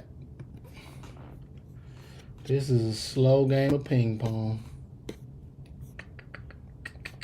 All right, Attorney Westmoreland, about the guns. You didn't tell the prosecutors about I saw guns at Daddy's house. They didn't ask. You never saw Mr. Combs pull a gun out and wave it around, load bullets or cock it. He just had it. Uh-oh. Uh-oh. Uh-oh.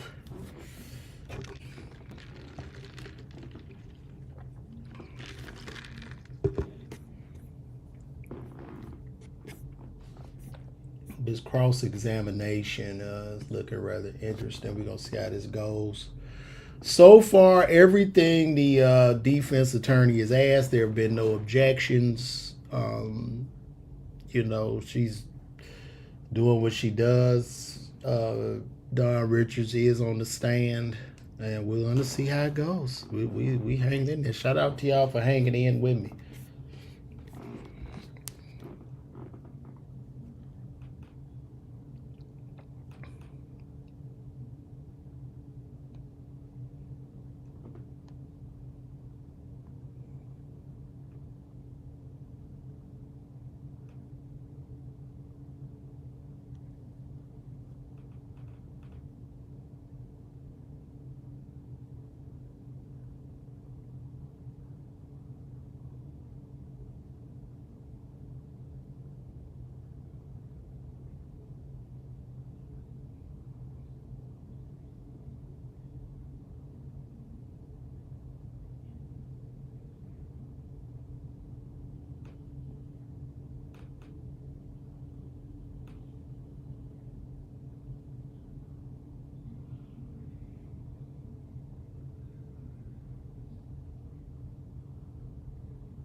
We don't see nothing. Ain't nothing happening. It's a little slow right now, guys. Oh man. Oh god damn.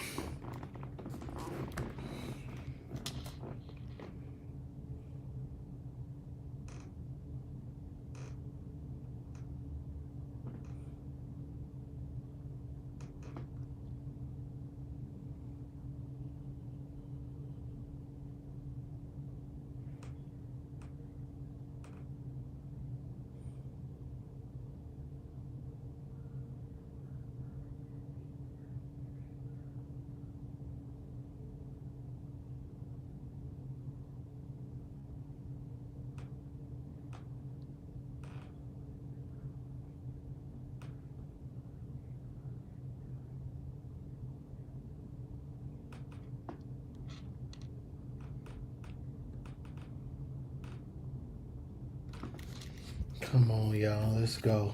Let's go, guys. Let's get it. All right, here we go. I'm gonna start off where we was at last time. Defense attorney Westmoreland about the guns. You didn't tell the prosecutors about I saw guns at Daddy's house. They didn't ask. You never saw Mr. Combs pull a gun out and wave it around, load bullets or cock it. He just had it. Did you tell the government you never saw Mr. Combs do cocaine? I don't recall. Your testimony has changed on quite a few things. As time progresses, I remember more. Boy, this is really heating up.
Well, one of my attorney homies This is what he had to say. Now look, I think he'll walk. One of my attorney friends said he won't walk, said he'll be fried. And another one of my attorney homies said he'll walk.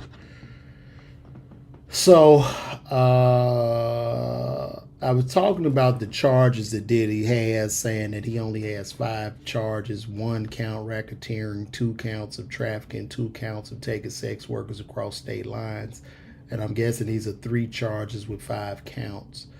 My attorney friend says he knows. I'm just saying that's a lot of charges to beat. He hiring prostitutes, flying and driving them across state lines. People are helping him do this, which is racketeering. Going to be hard for him to beat. I heard they have a bunch of prostitutes lined up to testify. I think they get him on 1 charge and he gets 15 years. He's done either way. His name is synonymous with being the gayest, most perverted, woman-beating, freaky N-word that ever walked the planet. He can't sell anything ever again. If he goes to jail, he's going to be dancing for his life daily. They're going to do all types of effed up stuff to him. He's cooked. He really pissed the wrong people off. So I'm going to ask him, is this about Diageo?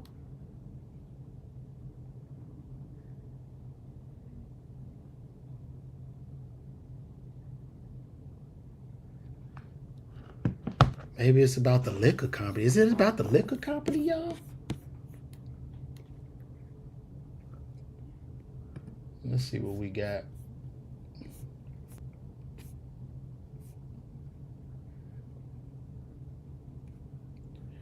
Okay, let's start off where we was at.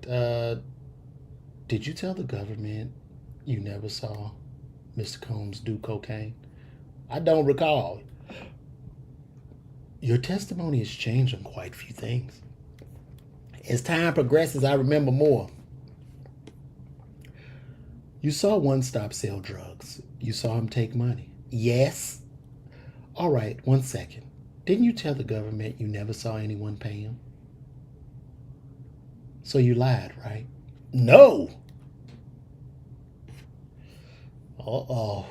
Uh-oh. It's getting ugly in there.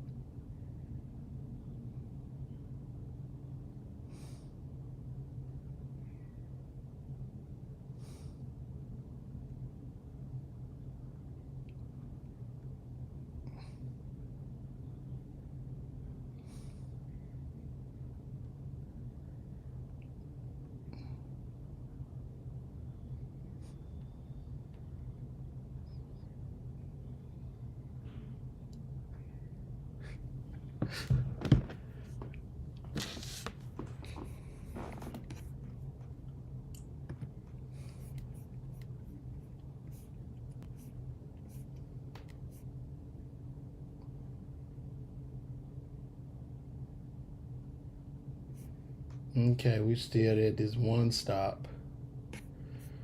They trying to get her in perjury. They trying to say that Dawn is on the stand lying. They're calling her out as a liar on the stand right now. So, yeah, it's looking ugly.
Look, if y'all go support Inner City Press, this is PayPal. If you can see it right there, I'll make it bigger.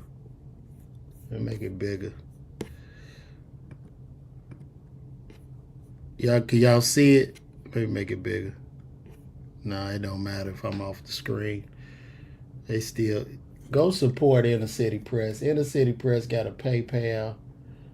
He is providing us with the up-to-date, most recent trial findings, and these are literally minute by minute. So please go support him.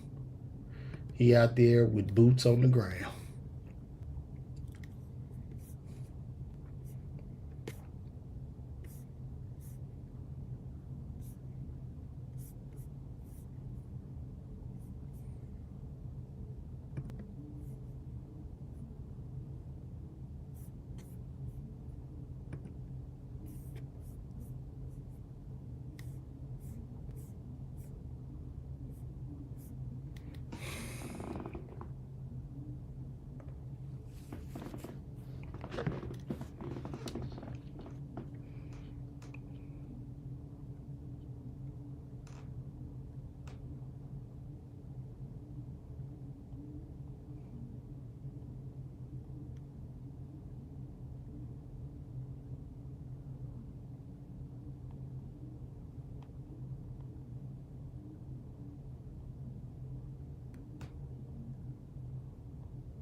Ha ha ha. Y'all hanging in here. Where we at? Nothing new. They crossing Don Richards. I guess they making out to be a lie. I don't know.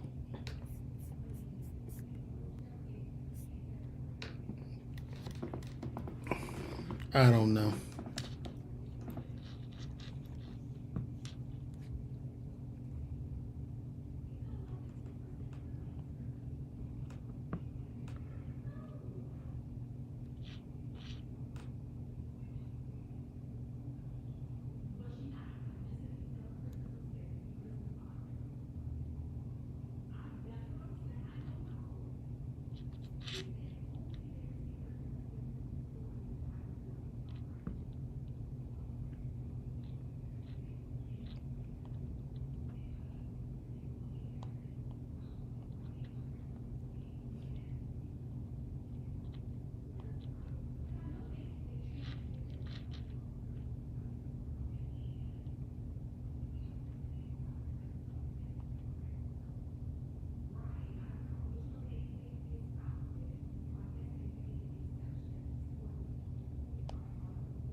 All right, we back again. All right, attorney, Combs' attorney. It was you who reached out to Mr. Combs to work with him again. Don Richard, yes, but he had threatened you, right?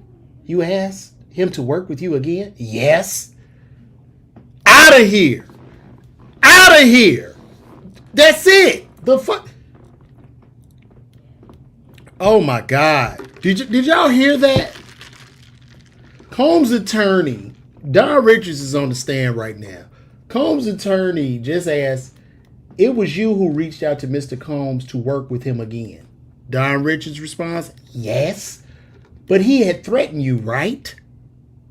You asked him to work with you again? So after you were threatened, you asked to work with him again. Man, get off the stand. It's over. That's done. It's done. Everything she said, the jury is like, get out of here. It's a wrap. It's raps. It's raps. How does a person threaten you, allegedly, and then you call a person again to go back and work with the person that threatened you? So let me get this right. I guess Dawn is suffering from Stockholm syndrome too. Or is she? Like, what is it? Curtains.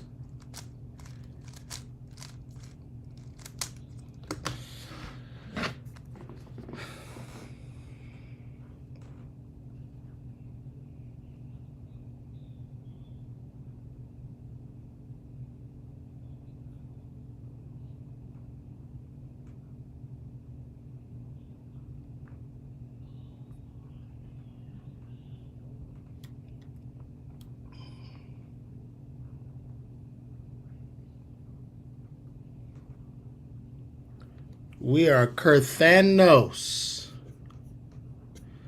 Let me repeat this again. Don Richards, who is on the stand testifying, vilifying Diddy. He's a horrible man. He pulled guns. He made threats. He did this. He did that.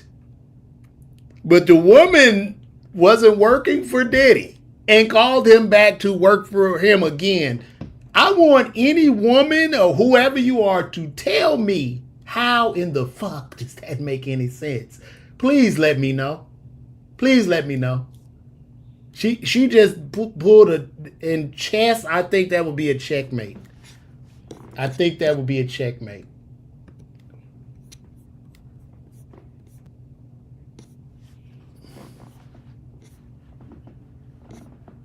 Unreal. Unreal, guys. I'll be right back.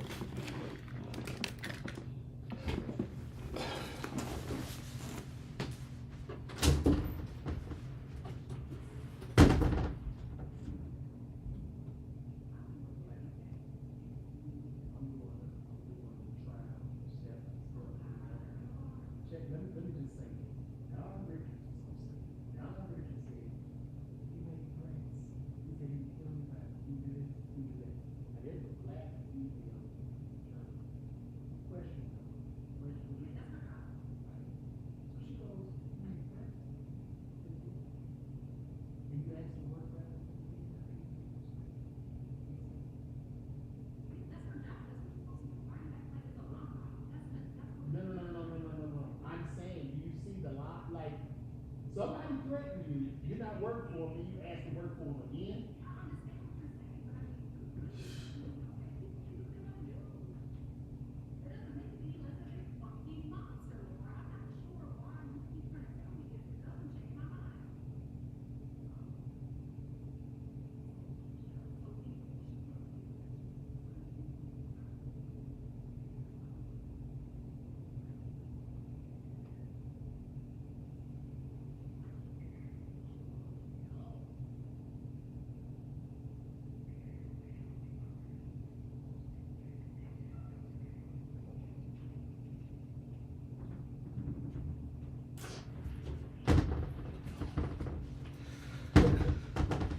And we are back. We're back, guys. Let's see what's going on.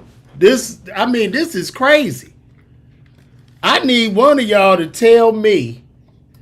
Somebody need to come to tell me, how does a person make these threats and do all this damage, and you want to work back with that person again? I mean, is this insanity? Is this insanity?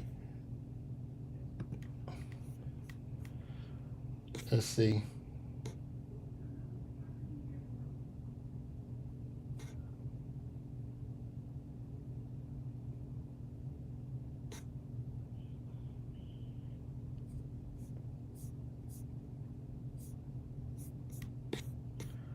That's crazy.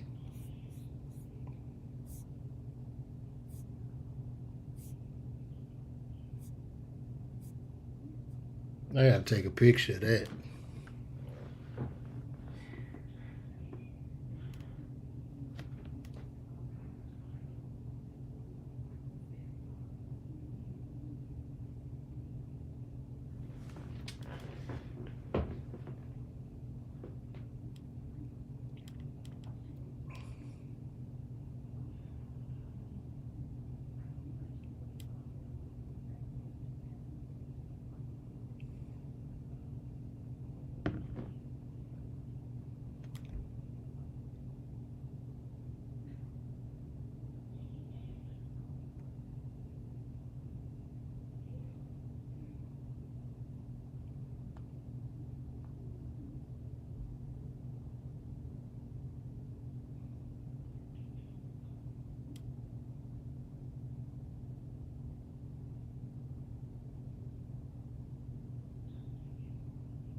Yeah, if you threaten my life, I'm calling the police on your ass. Shit. You threaten my life and I'm gonna ask to work for you again? Man, come on.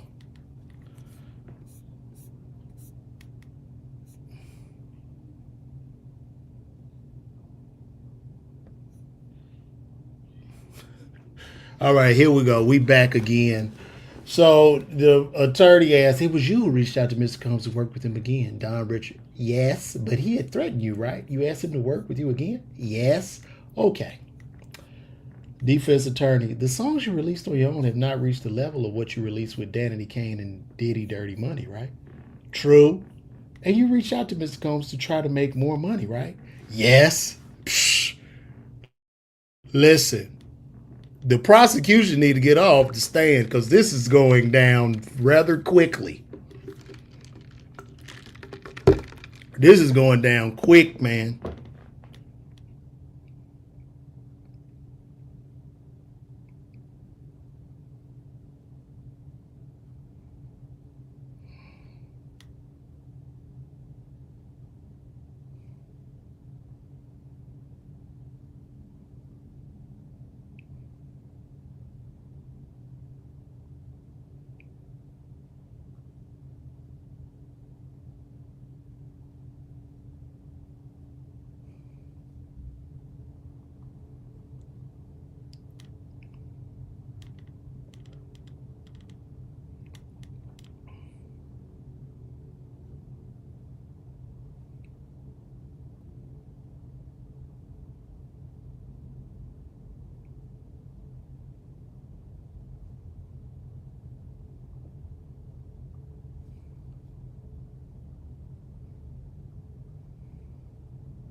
The guy selling the drugs' name was One Stop.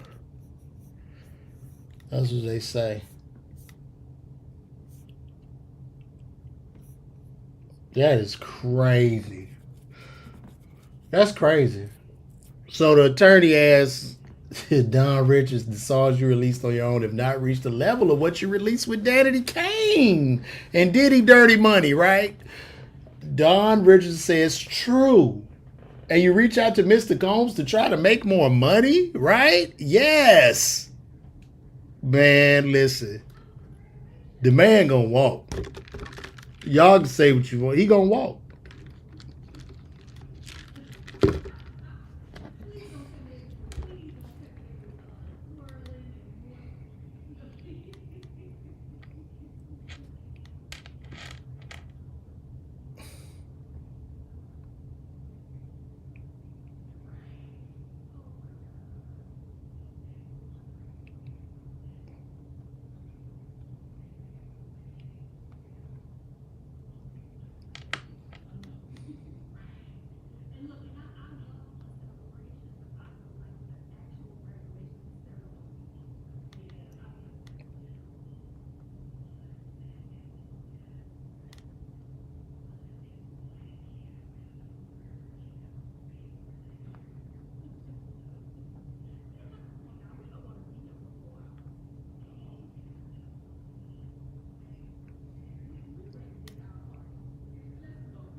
Yeah, they about to pull out that whooping stick now, boy. We got to figure out why did you come back for this horrible man? Why you wanted money? Is that was your reason? You needed money?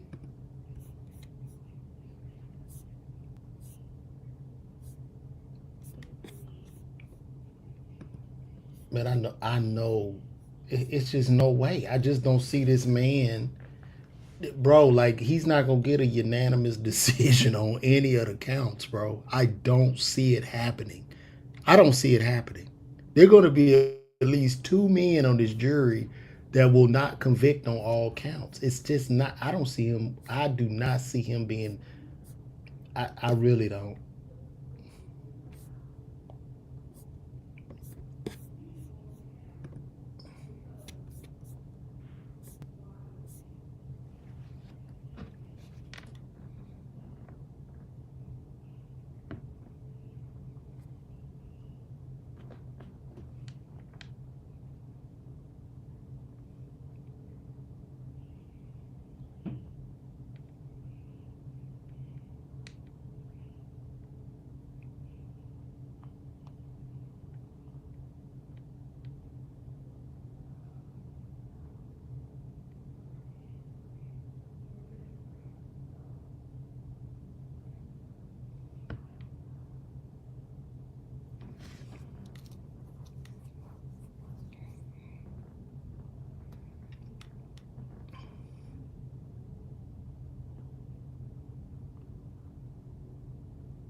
Boy, it got quiet after that. After she dropped that bomb, ain't nobody said nothing. It's been 11 minutes.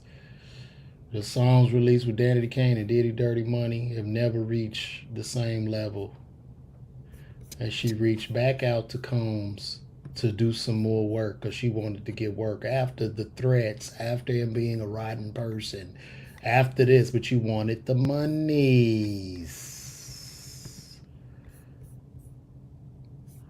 They gonna end up throwing this shit out. I think it'll be a mistrial. Absolutely a mistrial. And people were saying when the sex workers testify, I'm pretty sure when the sex workers testify, I'm pretty sure that these people that'll be testifying, being that they're sex workers, are already criminals and their character is flawed. Like, what? You think people are going to believe what a sex worker has to say? A person whose whole life is based on them being a crook? No, it's not going to happen.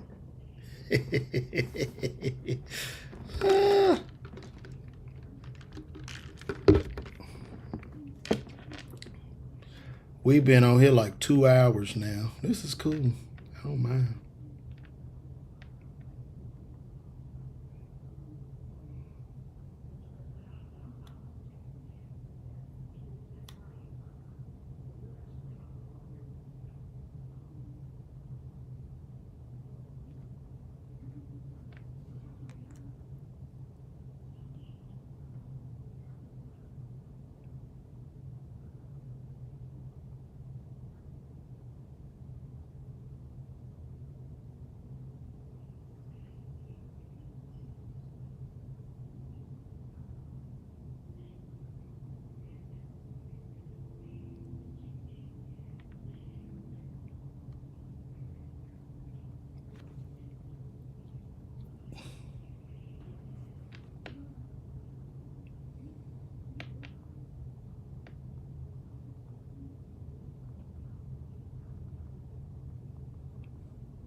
I think Dawn just lost all credibility, bro. I think she lost all. I think her credibility. I think all of Don Richards' credibility in a matter of minutes has been crushed. I think every juror on that damn stand has just, their minds, as I'm watching this, their minds have gone, yeah, she don't count. It's it's raps, man. It's raps.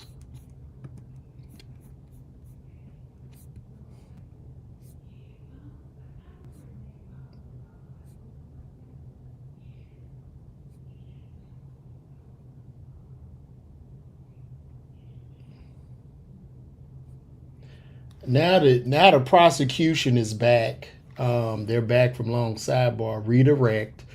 Prosecution goes, why did you file your civil lawsuit? When I worked for Sean Combs, I had no sleep, the conditions. In every meeting with the government, did you say that Mr. Combs beat Miss Ventura? Yes. Okay.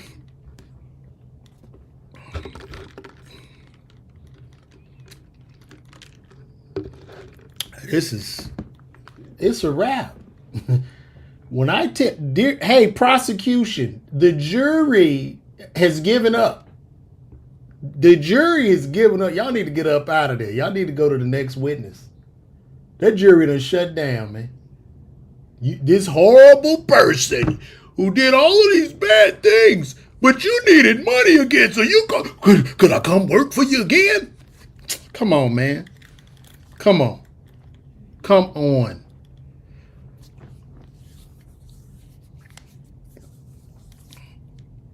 Come on, that's a lack of integrity.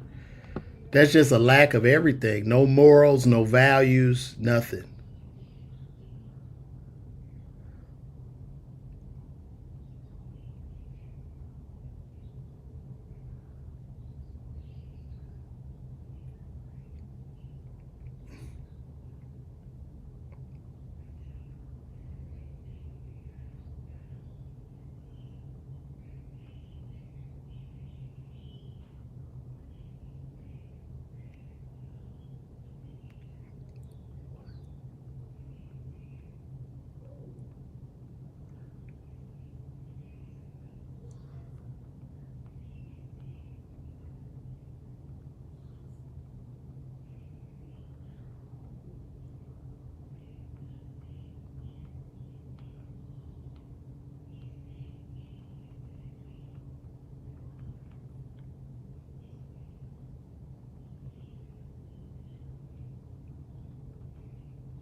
We still up. I saw a couple more people joined us. I'm just keeping it updated. It's taking a little while.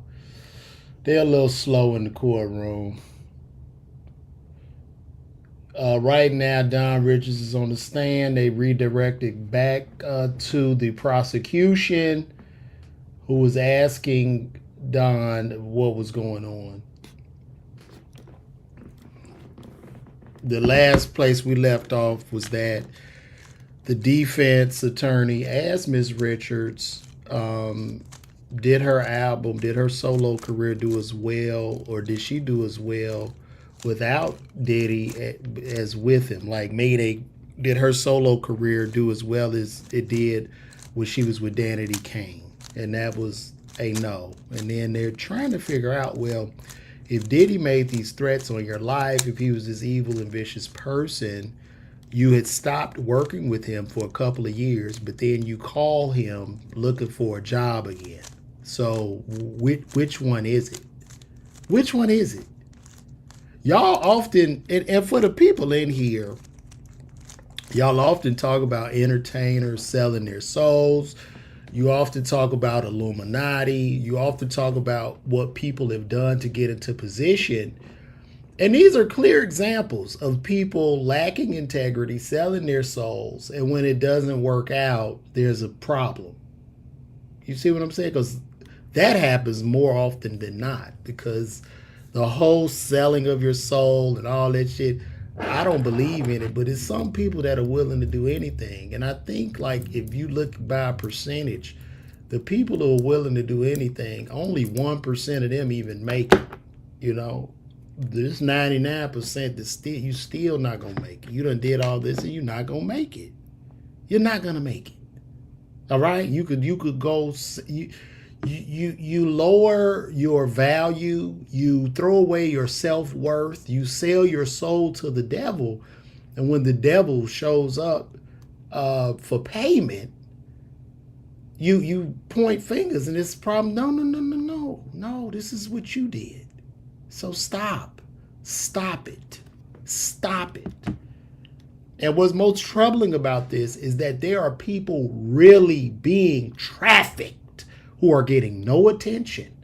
There are women stockpiled inside of vans and children who are really being trafficked and getting no attention. Understand that.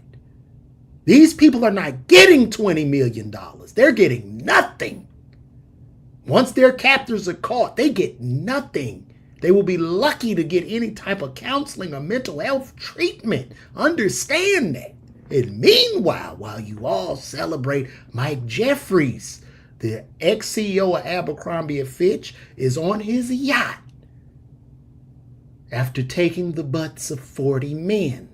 But you're silent on that. Don't get me started. Stop. I have denounced everything that Diddy has done. I do not condone any type of domestic violence against a woman. I've never raised my hand to a woman, but I'm sticking to the case itself. And also, even when we're looking at this, as this goes down this rabbit hole, the unfairness of this man not being able to get a bond while Mike Jeffries travels in his yacht after taking those butts of those 40 men. Also, I find it ironic how no one has any empathy for the 40 men who he brought to his home to shave and do all kind of things to these men. But nobody can. It's like, poof. Stop it. Look at Cassie as a man and think about this. Look at Cassie as a man. View Cassie and these people as men, and then you think about it. Come on, man. What we talking about? I've had people on YouTube, you on the wrong side of history with this one. I said, listen, all I'm doing is stating my thoughts. I'm a comedian, okay? I'm a dancing bear. I juggle. I'm a clown with a rubber nose, all right? What I think shouldn't bother you as much. However, we can agree to disagree, and that's okay. We can agree to disagree. It's okay. You don't have to be in a fluster. How dare he say this? They should cut him off. He should be able to feed his children. He should lose it all because he's saying this. He's thinking. He just said a thought. What kind of society is that? Isn't that weird? Everybody that's doing these streams are not being objective. They are being very much biased. And as I've said previously, Diddy's a rotten guy. He's not a good guy. I don't condone domestic violence. However, the charges of which this man is being held These charges are not being discussed in this courtroom right now. And it looks to be that of a clown show. The jury consists of 8 men and 4 women. Those 8 men are not going to unanimously vote. All 12 of them jurors, it has to be a unanimous decision. I don't see that coming. At the end of the day, the jury has to decide if this man is going to get life. I don't see it happening. I'm sorry. I don't see it happening. These jurors are well aware of celebrity life. They are well aware of, and there are no children involved either. These are all grown, consenting adults that are involved in this case. Let's keep it real, bro. Y'all need to stop. And all you niggas that you want to hold hands and shit and sing kumbaya, as I said, where have you spoke on Mike Jeffries? Abercrombie CEO, Abercrombie Fitch ex-CEO, who took them 40 butts. You know where to be found. You don't say nothing about Massa. Not a goddamn word. And I'm not even making this shit about race. As I said, if you're going to try the man for domestic violence, he should go to jail for domestic violence. That is not the law of the land. Wake up. Open your eyes. Get your head out of your ass. Did the video look bad? What he did to Cassie? Absolutely. Do I want to go be his friend or hold his hand? No, but I want to be rather objective.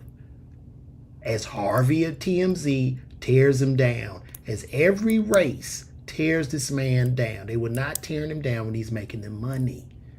So I, as a black man, I want to be somewhat objective in this. I want to look at the case for the case. Now you have a woman on stand who said he did this, he did that, he did this. But then you begged to go back and work with him. She was not in a relationship with him. Let's wake up and open these eyes, people. This is the law of the land. And your feelings about him are one thing, but what that jury is going to decide is another. So, come on, man. So let's update and see what we got.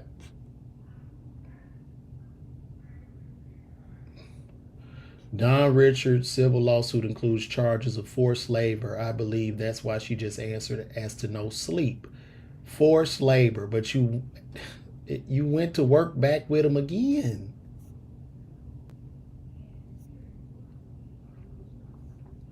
Okay, here we go. Prosecutor, why'd you reach out to Mr. Combs? Don, one of the judge on making the band, Laurie and Gibson. I want to reach out. Combs' attorney, objection. Judge, sustained. How often would you hear from Mr. Combs after you left Diddy Dirty Money? Sporadic. This is Don Richards, sporadic. Why did you reach out? To help Kalina Harper. Prosecutor, no further questions. Combs Westmoreland, may we have a brief conference at the bench? Man, listen. It's crazy to me. It's crazy.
So I had a person on Instagram. Shout out to the diligent nurse. She says also, I posted the Don Richards pic where Don Richards had reached out to Mr. Combs to work with him again after saying Mr. Combs made threats. He was a horrible boss.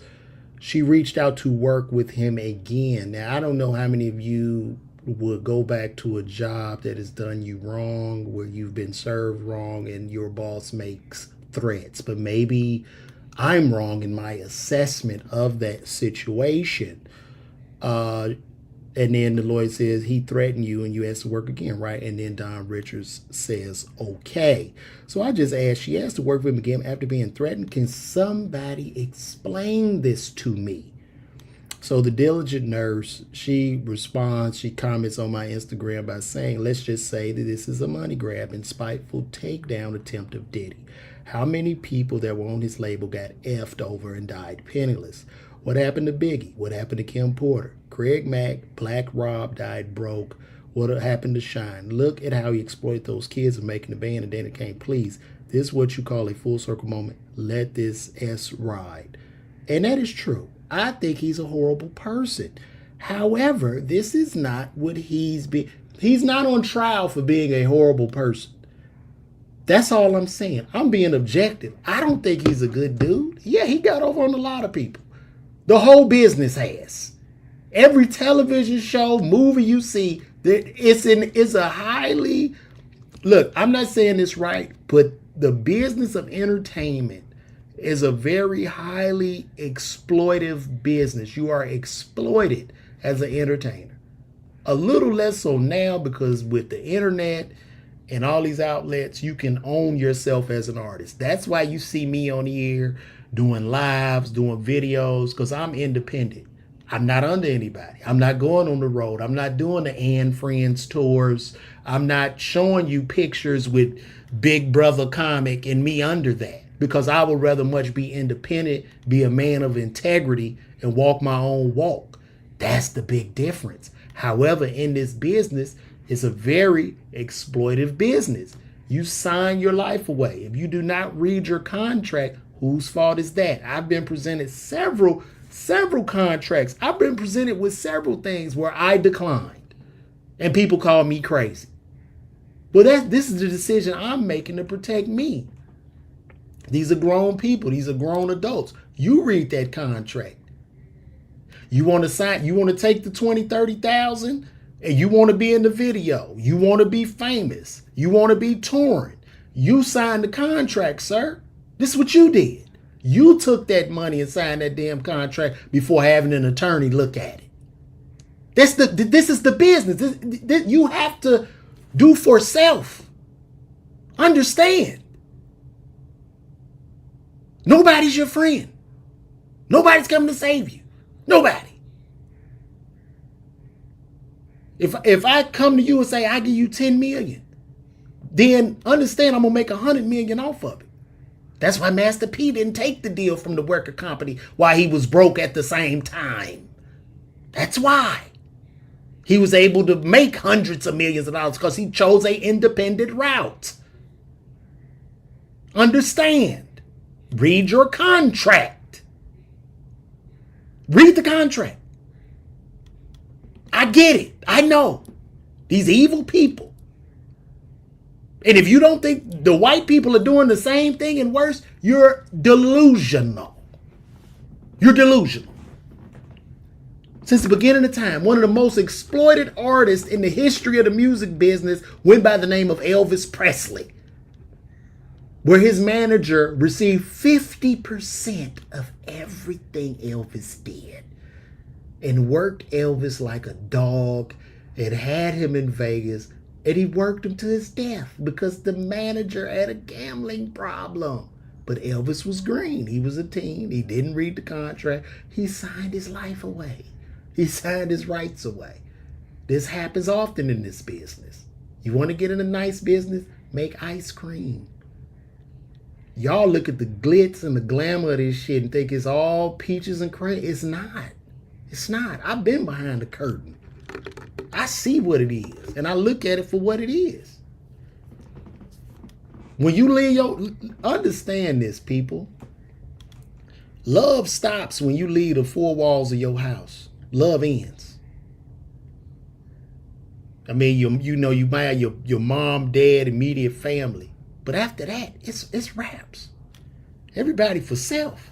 It's dog eat dog world. This is what it is.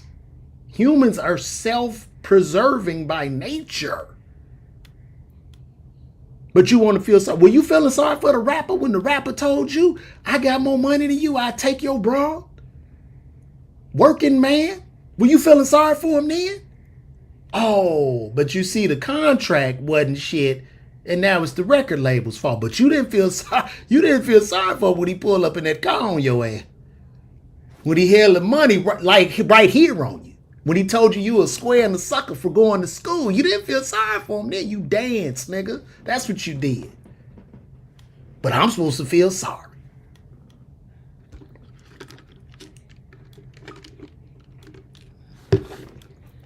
You dance to the music. While all these record labels of other cultures are getting rich because they don't read the contract. I'll digress. Anyway, we're back again. Combs' attorney, you sued for money, right? Don read it for justice. But the suit asked for money, right? Yes. No further questions. Miss Slavic redirect. It's raps. Get Don Richards off the stage. It's over. I don't know what are y'all trying to prove, prosecution? You have nothing. You have nothing. No juror on this stand is going to think she's making any sense at this point. Please, y'all, come into the comments and tell me if I'm wrong. And I think Diddy's a bad person. I don't condone domestic violence. But I'm looking at the fact, and I'm sticking to the facts of the matter of the case, and none of this is making sense. So please come in the comments and tell me. Please come in the comments and tell me. This is, okay, and the black people, we were talking about Elvis a second ago, and the black people that Elvis stole music from didn't get a penny. Chef Kiss, would you tell me who he stole the music from? Because I did research on that, and Elvis sang covers. Elvis sang was called covers. The music Hound Dog that Big Mama Thornton sang was not written by Big Mama Thornton. That song was written by two white boys, Stoller and Kohler, somebody by that name. Okay? Big Mama Thornton did not own that song. She sang that song. She put rhythm and blues to the song. And then Elvis sang the song as a cover. There will be no difference from Whitney Houston singing I Will Always Love You, written by the white woman Dolly Parton. So please clarify what's going on. Now, as far as Elvis moving like a black person, dance like a black person, Elvis grew up in the Memphis projects, and he was influenced by black people. Every artist gets influence from somewhere, whether it be black, white, whoever. So please clarify that.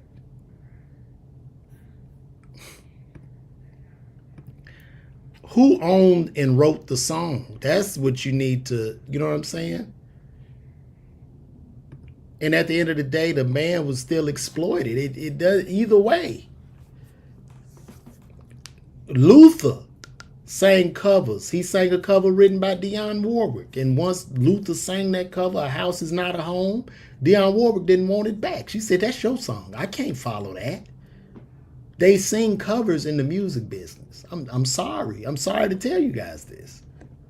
We can go down the list of people who you think that's their song. That's not their song. They didn't write that song, but they killed the song. They took the song to the mainstream. They got it out there.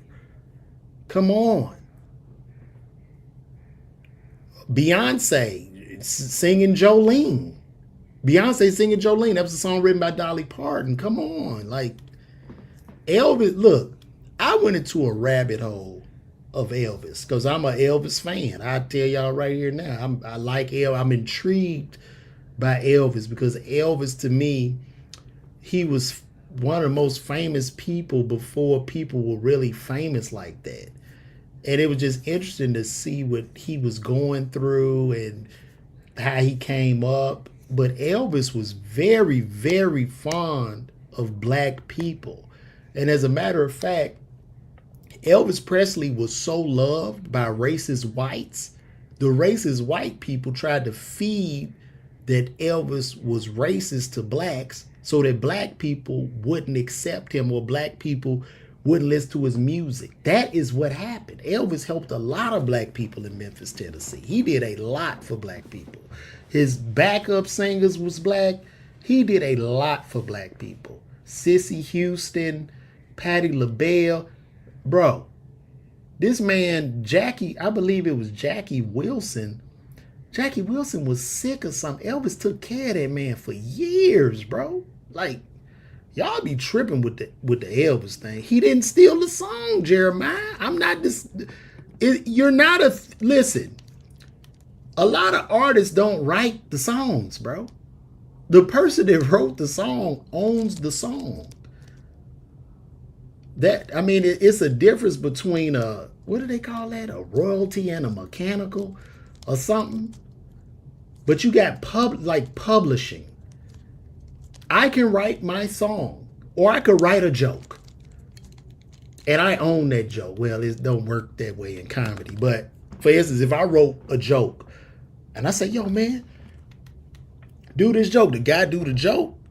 I sell him the joke. That's, it's his joke. He could make some money off of it. It's the same with this song. This song was not written by Big Mama Thornton. Nor was it written by Elvis. The record company bought the song and licensed the song.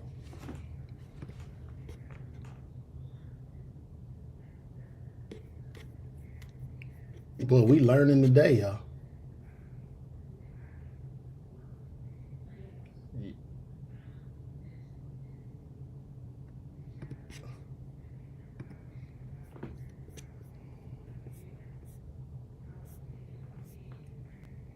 All right, let's go back to what Don Richards just said. This was actually in the court. Combs' attorney asked, you sued for money, right? Don Richards says, no, I sued for justice. But the suit asked for money, right? Yes. No further questions. Mic drop. Judge, Miss Slavic, no redirect. And they go to break. Donaldson went to break. She just get her out of there. Shit ain't making sense.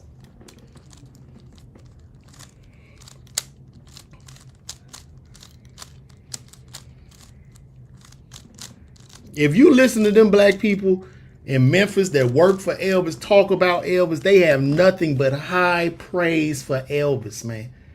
Elvis used to buy people vans. Elvis, like if you was sick, he'd pay the house off. Elvis did a lot for people, man. He really did, bro. Oh, I'll be right back.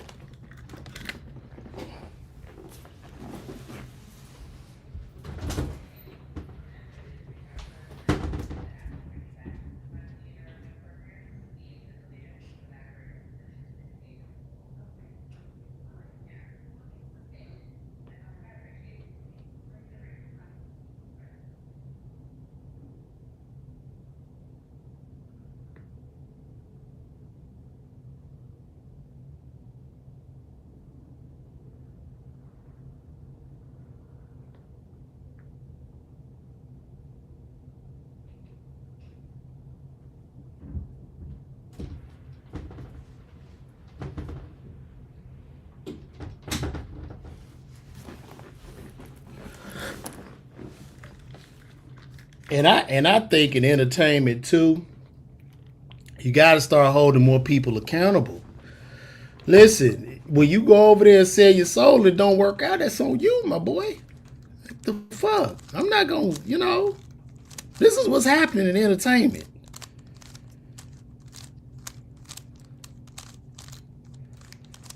I'm producing a show. So I'm producing this show. I got this show I'm doing called Comedy at the Crib. It's a 6-episode show. I'm the host, 3 comics apiece. Now I was approached to this show where I could have got paid up front, or I could have been a producer owner on the show and be the last to get paid. I chose to be the last to get paid and be a producer owner on the show.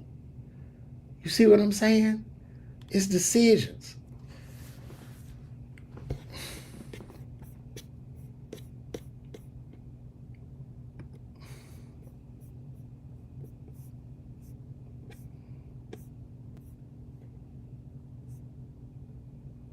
All right, we got another we back again, guys. The jury entered. Prosecution calls Kerry Morgan to the stand. Where do you live? Kerry Morgan, Los Angeles. Who is this? Photo shown is Cassie Ventura. What was your relationship? Kerry Morgan, we were best friends. Her boyfriend assaulted me. Do you see him here? Yes, they're in a yellow sweater. Let the record reflect the witness had identified defendant Sean Combs. Why are you here? I got a subpoena. Where did you live with Cassie? Morgan, Manhattan.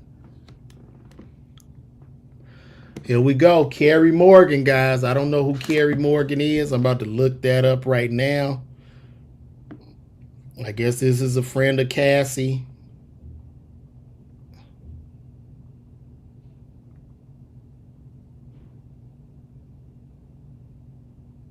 This is Cassie's best friend, Kerry Morgan.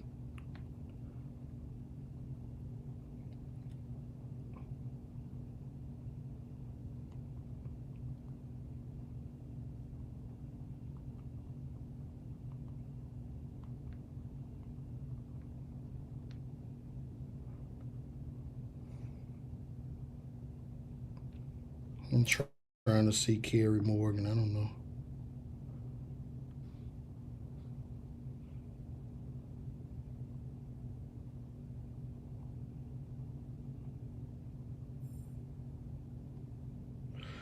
All right, Kerry Morgan is a blonde-haired, blue-eyed white woman that was Cassie's best friend. Kerry Morgan has been subpoenaed. She was subpoenaed, meaning they pressed her to come to court and sit on this trial, meaning she didn't want to testify, but the prosecutor said, nah, you got to come in here and talk. So let's see how this goes with Miss Kerry Morgan. And y'all Google Kerry Morgan, y'all can see her. Let's see what's going on. Do you see him here? Yes, they're in a yellow sweater. Let the record reflect. Okay, since she's a white woman, I got to read a white woman voice. Why are you here? I got a subpoena. Where did you live? Manhattan. Did Cassie drink? Not much. Any drugs? None. What was she doing for work? Modeling. Then she recorded me and you. When did you learn they were dating? 2007. Is that a good white woman voice? Did I hit it with that? Because that'd be like the white girl in the valley or some shit. The white girl would be around rich brothers. Yeah. I'm Kerry. Yeah, like I met Cassie and it was great. So Kerry is on the stand.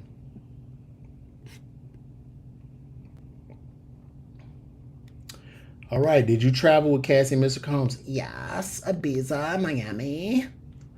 What drugs did Mr. Combs provide? Molly, marijuana, ecstasy. Which did Mr. Combs take? All. Did you take drugs along with Cassie? Opiates. Okay.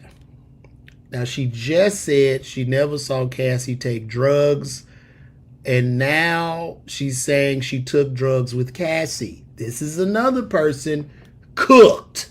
Get her off the stand. Here we go again. I just said, did you ever see Cassie? No. We took drugs together. It's over. Do y'all see how this shit ain't making no sense? Or am I tripping?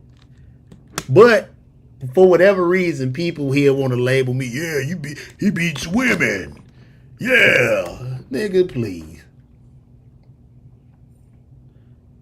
Y'all swear I'm taking up for Diddy, but none of this is making sense, and that's why I'm doing like a second by second like update on this, man, because it's just not making sense to me. She lied within the first 2 seconds of the trial. She just lied. Did y'all hear that? She said the prosecutor asked any drugs? None. Then we come down here. Did you take drugs along with Cassie? Opiates. Those are drugs. Those are drugs, bro. Ah. Do you see? Like I say, the man is a terrible man, but none of this makes sense. Let me get over here and I'm gonna bring my thing closer to me, and we're gonna keep it going.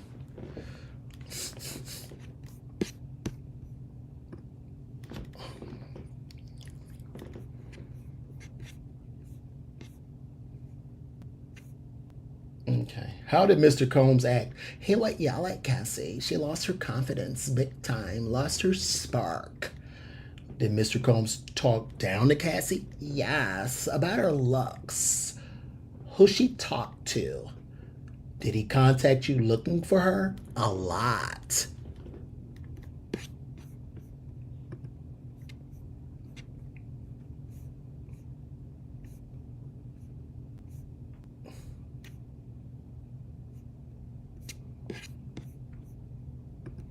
And back to Don Richards. She said she didn't get any sleep at work, and you went back. This man was mean, and he didn't let you sleep, and you called him back to work for him again. That is crazy to me, man. That's crazy.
Oh, that was great. That was great.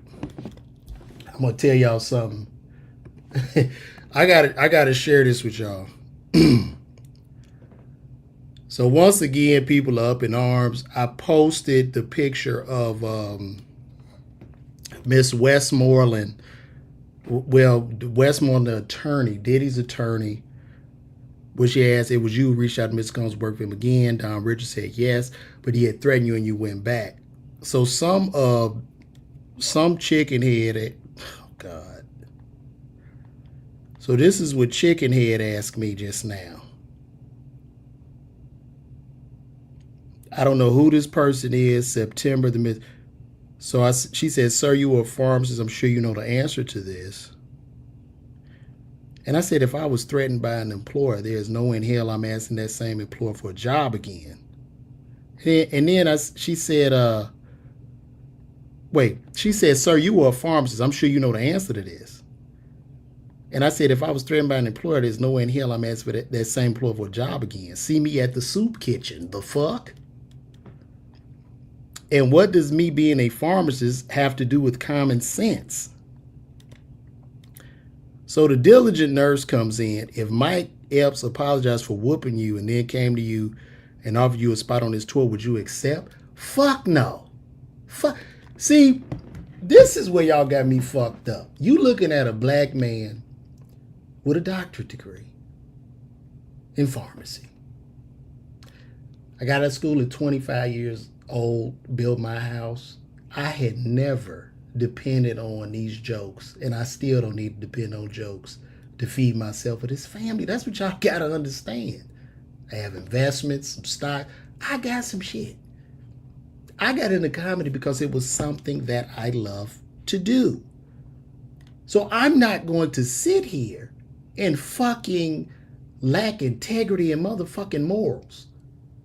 Now I understand this too, and this is how I responded. And yeah, me and Mike, yeah, I was assaulted, and I called the motherfucking police and sued with my doctorate. That's what I did. The fuck?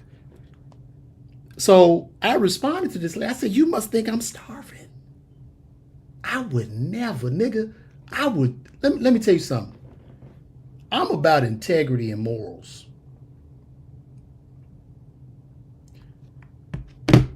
God, family. I don't give a fuck about none of this shit. I will turn this goddamn computer off right now and go count bills. I don't give a fuck. That's the option I've had. That's how I've always moved in the game. I've been in the position and been blessed enough to turn a lot of shit down. A lot of shit that I've said no to. Furthermore, the way I was raised, even if I wasn't a pharmacist, I'm saying no to a lot of that shit, bitch. You got me fucked up.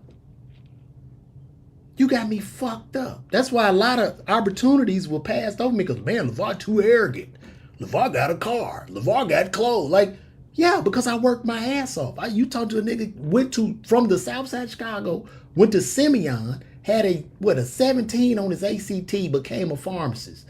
Learned all them sciences, passed my board exam on the first time, passed my law exam, worked in the field every day, 14, 15-hour days, and would still go get on stage, do comedy shows. Not just get on stage, do comedy shows, win competitions, do Last Comic Standing, get in the WGA, get in SAG-AFTRA. What the fuck are you talking about? And you know what got me all of that? God, bitch. God. That's who. The fuck I look like. Goddamn running up after some nigga. I don't give a fuck. Now, this is what I told her. You think I'm starving?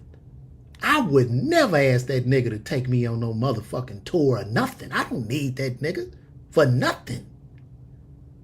And if I did, he would leave me to starve, nigga.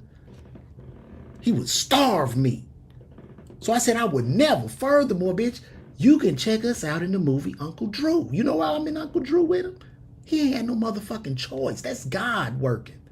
You can also check us out on the new season of Comic View, currently streaming on BET+. You know why I'm on that? Because of God. There was no choice in the matter. My God will move me. Don't you ever say no shit like that to me, bitch. I got integrity and morals. That's why I'm sitting on here talking about these people. These people in entertainment that are willing to sacrifice their morals, their values, their families for this shit. I turn this motherfucking computer off today, and I'm good. I'm good. Trust me. Every move that I've made, everything that I've accomplished in this game, I am proud to say it was because I earned it. You don't see me posting no motherfucking pictures with look who I'm with. You don't see me doing no shit like that. I was hosting a comedy show. I cussed this big ass comic out. I'm in there hosting. I break it down. I keep it funky with you. I'm hosting a set. Tip performed. T.I. performed.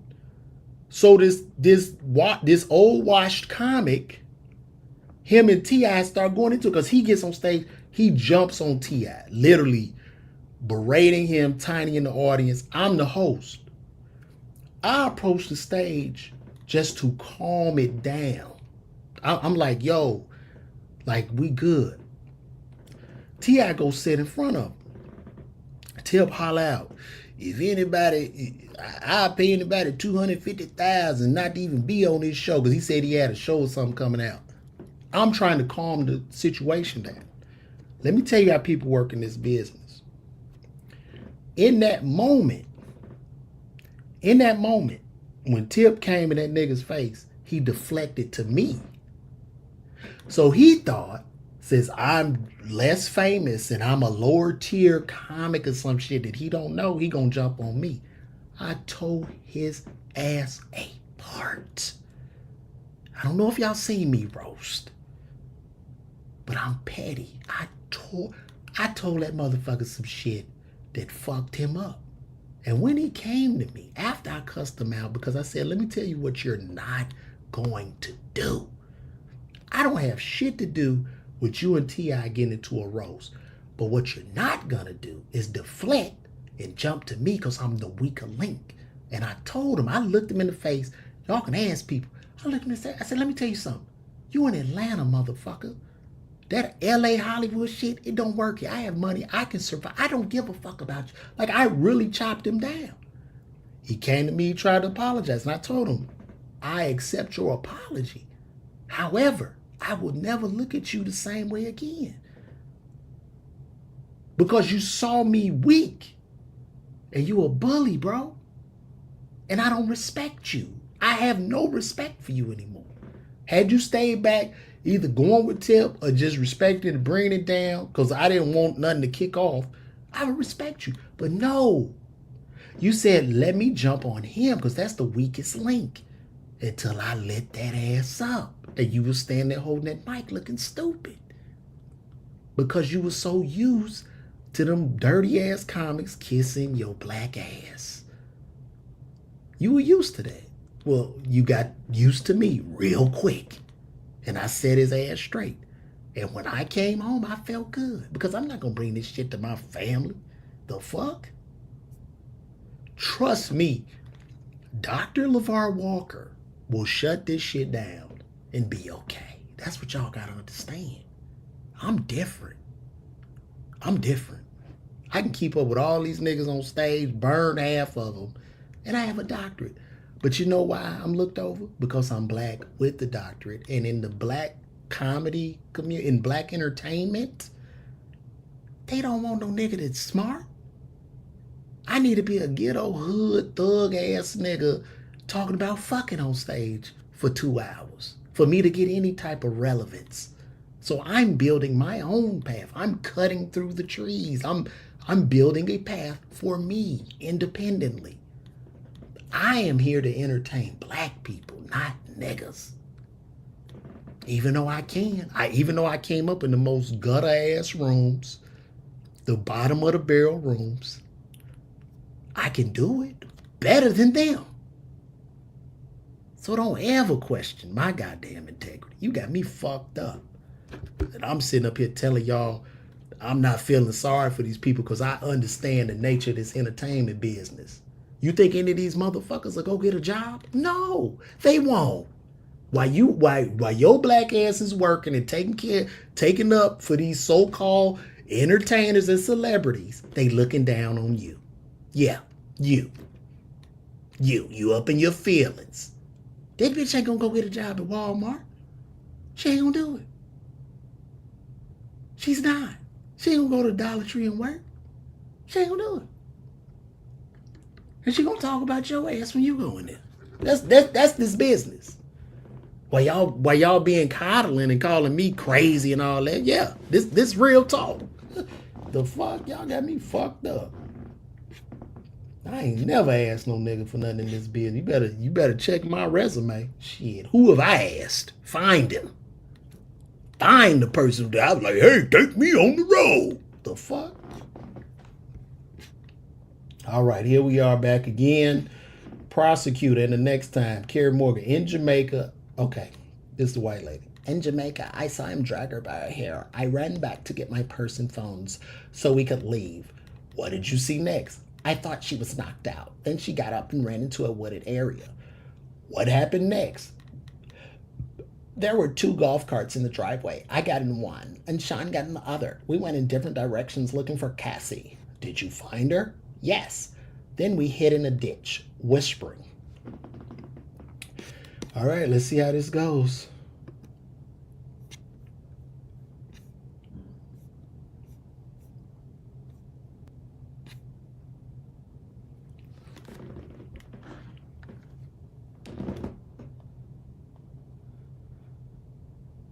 Y'all be coddling these motherfuckers. Man, please.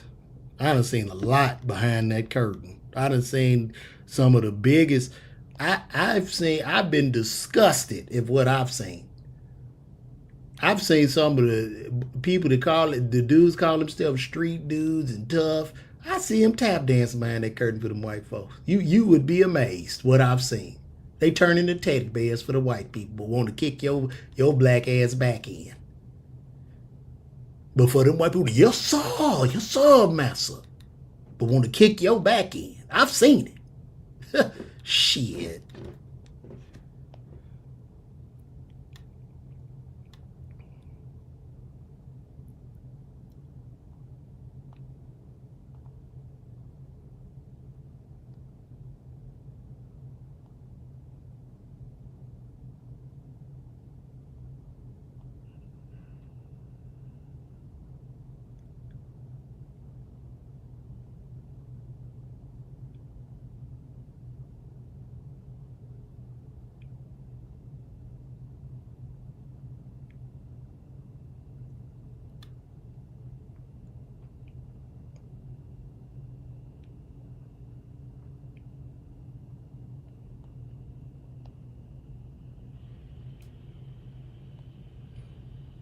In comedy, even in my younger career, man, LeVar arrogant, he an asshole. You know what? You know how they call me an asshole? Because I don't beg. That's why.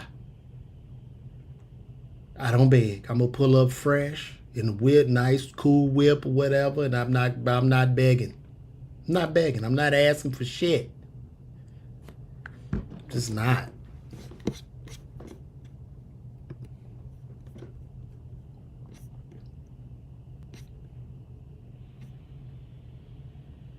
Okay, so let's read this. So a prosecutor asked, what happened next? There were 2 golf carts in the driveway. I got in one, and Sean got in the other. We went in different directions looking for Cassie. Did you find her? Yes, then we hid in a ditch, whispering. Prosecutor, and the next time? In Jamaica, I saw him drag her by her hair. Oh no, that's the same thing. Oh, it hasn't updated, so I read that already. Let me tell y'all something. These witnesses that are coming up, it's terrible. They're terrible, bro. They're terrible. The witnesses are terrible. That's what I said in the beginning when I was talking about this. I said they done interviewed the star witness. Typically, you would think it would lead up to the star witness to put the icing on the cake, but you just did. The headliner went first. This is like a comedy show. So the big headliner everybody paid to see went first, and you put the openers in after the headliner.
All right, we still in here. Y'all still hanging in there with me, man. Appreciate that. We up to we've been up here 3 hours now.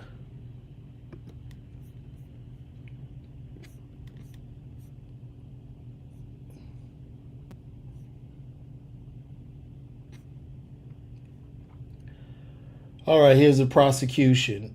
What about the incident at Comstock? Carrie Morgan. Cassie came back with a hoodie covering her face. Then Sean came and tried to get in, hitting the door with a hammer. I called D-Rock. This bitch didn't call the police. She called D-Rock. Did he get in? No. Then the police came. Oh, my God. This is a domestic violence case, bro. I don't see nowhere that any of these witnesses are like, yeah, there were 10 other women, and he had them in bondage, and he was selling their coochies. Where is that?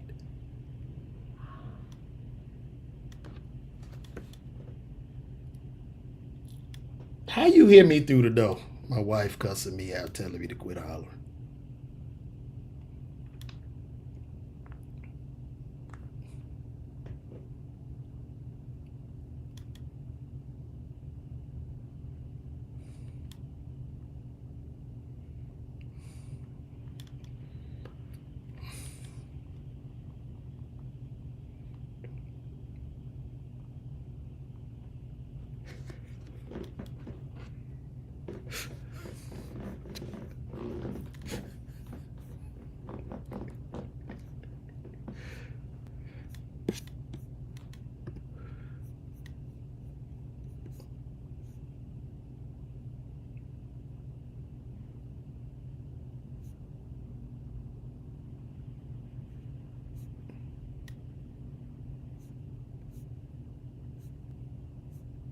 This is all domestic violence, bro, and everything is directed towards Cassie. Like, where is D-Rock? Okay, who is D-Rock? D-Rock is one of Diddy's security. That's one of his security guards. So all that happened, and she didn't call the police. It's weird. They wait till she gets into the cross examination. It's curtains. But what up with you though, Bluntless Hathaway? Bluntless Hathaway.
I still play R. Kelly's music. I don't.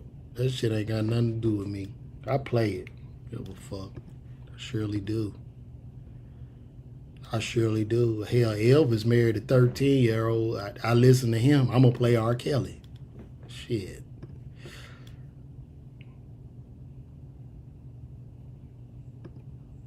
No, that's funny. Shout out to Charlie Woo Woo.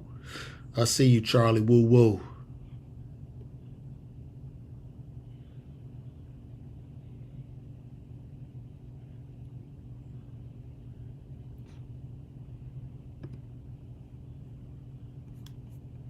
We still on here, guys. Let me look this up.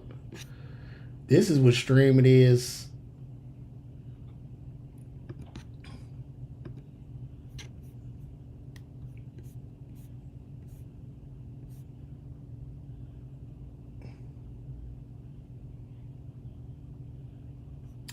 So what happened? Cassie wouldn't show them her ID. Nothing happened. They left the card. Read this message. Did you send an attachment?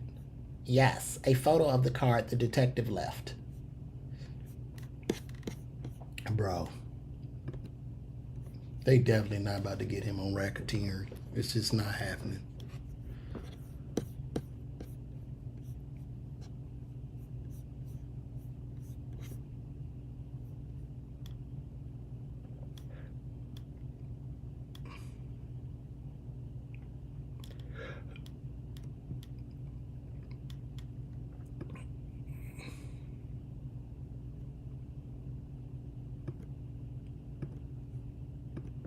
They all typically do block me after that roast. I mean, it's what it is, man. I live in the roast.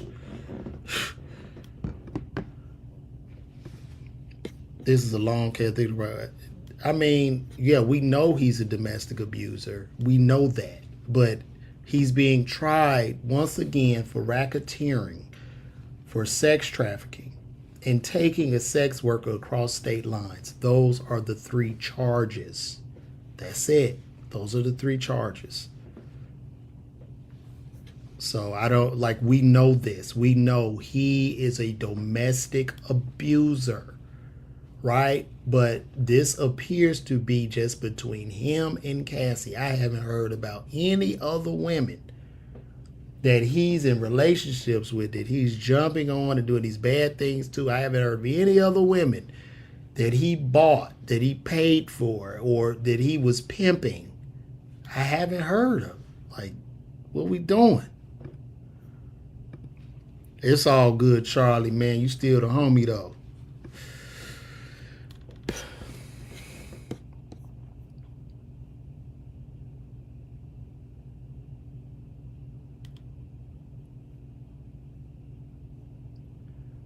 Is it still on?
What's going on with Boss Man D-Lo?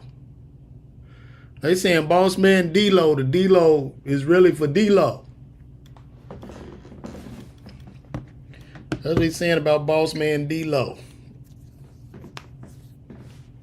I don't really know much about him, but let me stick to this. We'll get to Boss Man D-Lo a little bit later.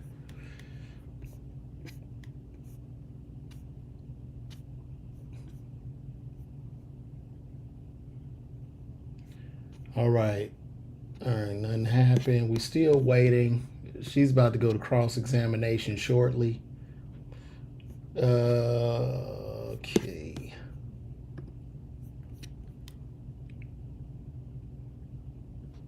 Thank you, Charlie Woo Woo, for the love, bro.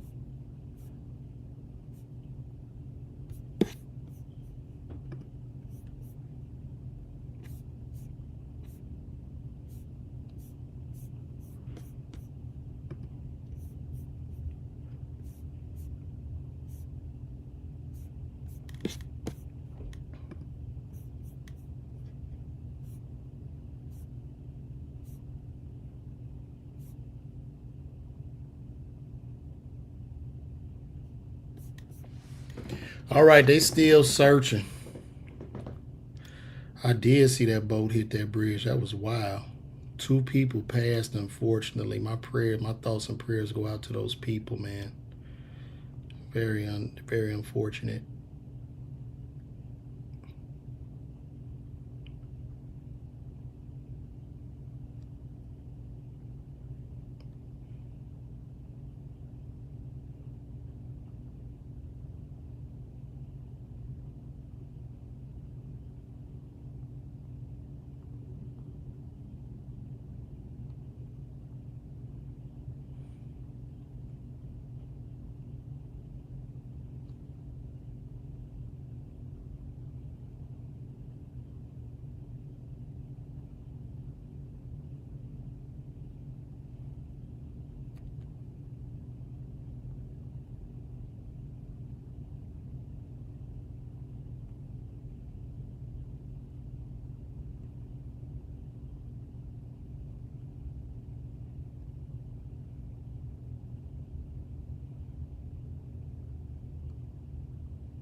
Somebody said, I posted on YouTube about I believe he gonna walk. So somebody said, I disagree with you. Cassie was given multiple drugs and was not able to make decisions on her own.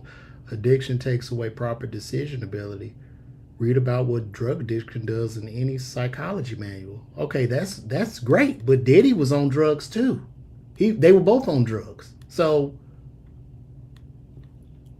was he unable to make decisions as well, or what? Like, what are we talking about?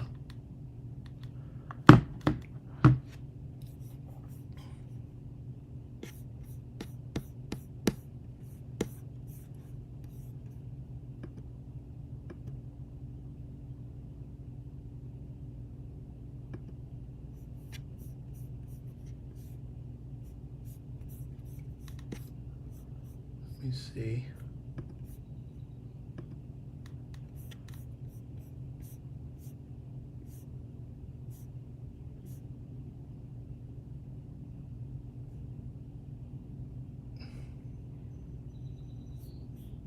Okay, prosecutors, did Mr. Combs ever assault you? Yes, he hit me with a wood coat hanger and choked me. Where did the hanger hit you? Behind my right ear. What did he express concern about? who Cassie was cheating on him with.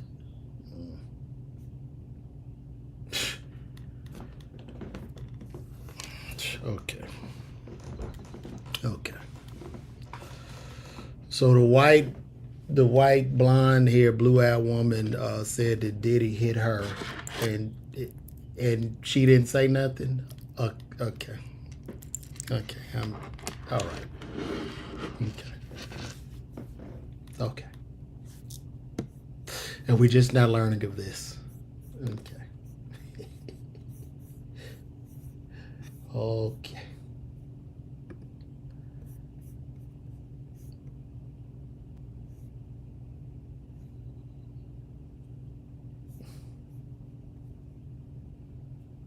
Mm-mm-mm. Diddy, when you walk, brother, just give your life to the Lord. No more parties, man. Just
they making bets on the prisoners in New Orleans. It's 7 of them remaining, so they running parlays on who will be the last man standing. Who will be the last prisoner to be caught out of the 10 escaped inmates? Y'all ready to run that parlay over here, my boy?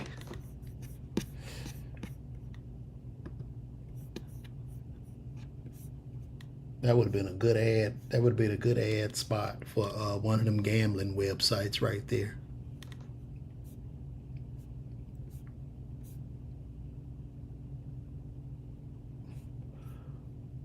Who did you speak to about it? Now, before we left, they came back. So, prosecutor asked, "Did Mr. Combs ever assault you?" "Yes, he hit me with a wood coat hanger and choked me."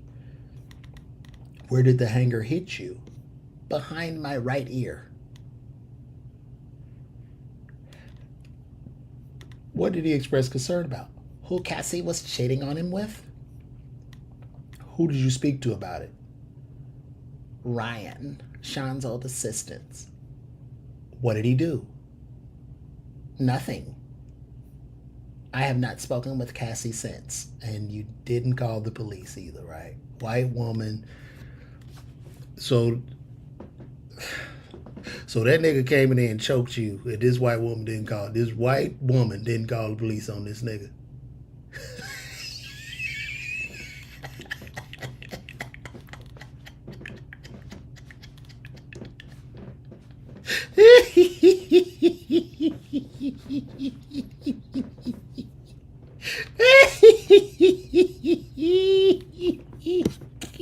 That is hilarious.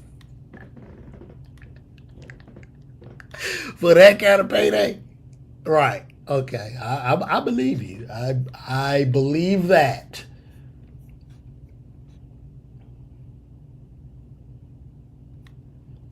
Oh God. This is going downhill quick, guys. Okay. Well, we gotta sit here and wait for the cross examination once again.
Let's see what we got.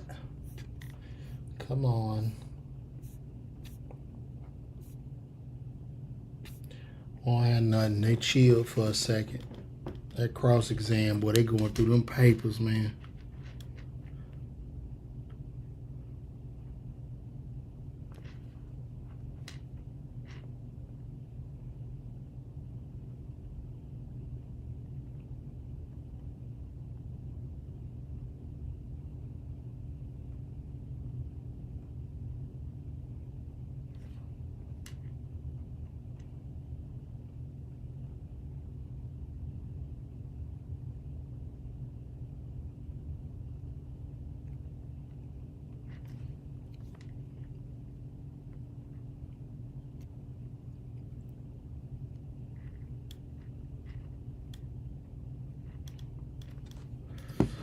La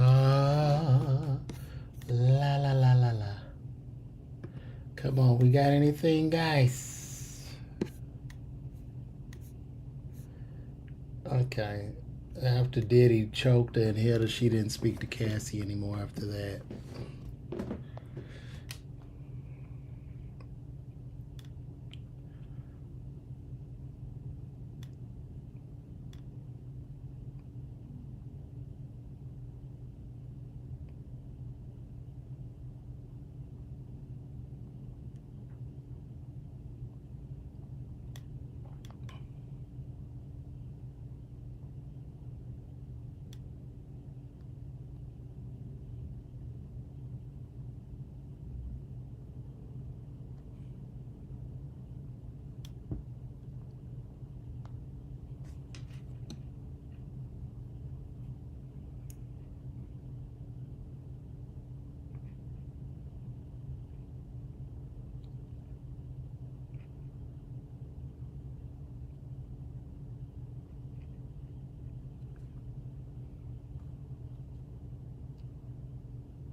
I don't know when they going to lunch.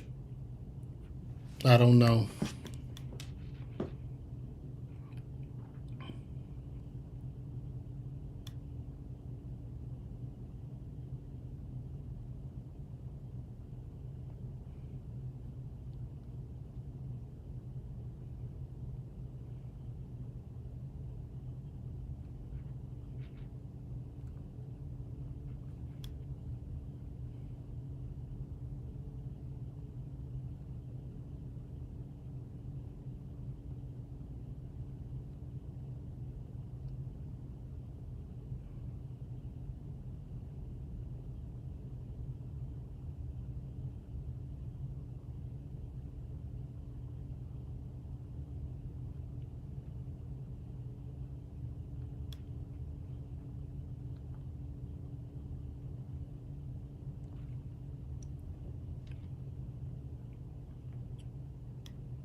All right, we have 77,258 subscribers on YouTube. Shout out to y'all. We the prosecutors were not Charlotte Carr. They just want to dehumanize. Yeah, we know. Like, I would just want to get up in front of the prosecution. If I'm a juror right now, I'm standing up and going, "Hey, yeah, we know he's a domestic abuser. Can we stick to the case? As a matter of fact, we get it. He's a bad and horrible man. But I need to get back to work. So can we stick to the case at hand, please?" That's what I would say as a juror. And that's probably what they're saying when they take those recesses and breaks.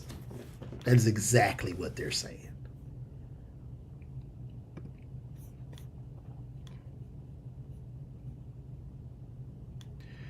Well, I believe Chef Kiss Weezer, Cassie asked the man to urinate in her mouth. That's what she asked for, and then she placed the money in his hand.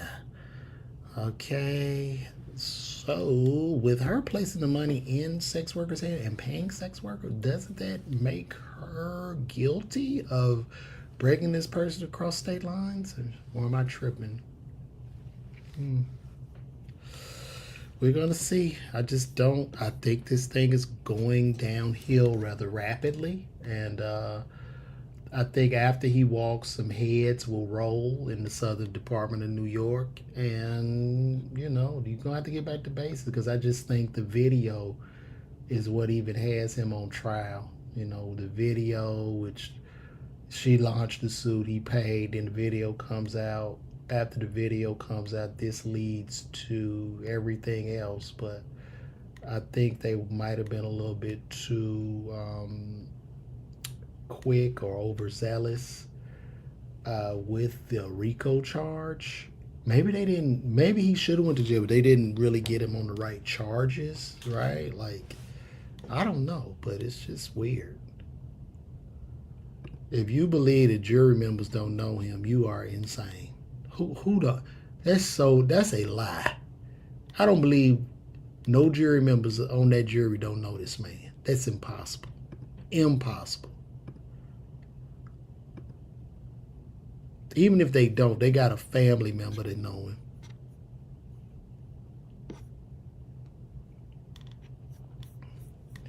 Let's see what we got.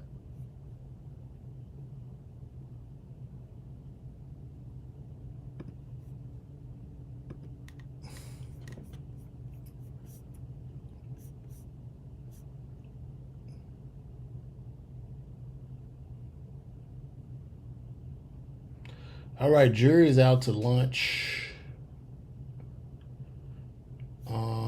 With jury out for lunch, arguments continue. What's your best citation to try to get this evidence in? I'll look at them and we'll come back. I haven't seen this before. I don't know what evidence they about to present, but I don't know. Well, guys, they're on lunch break, so I'm gonna let's look that up. Chef Kiss Weaver asked, "What's the conviction rate of the Southern District of New York?" Let's say it's Chat GPT.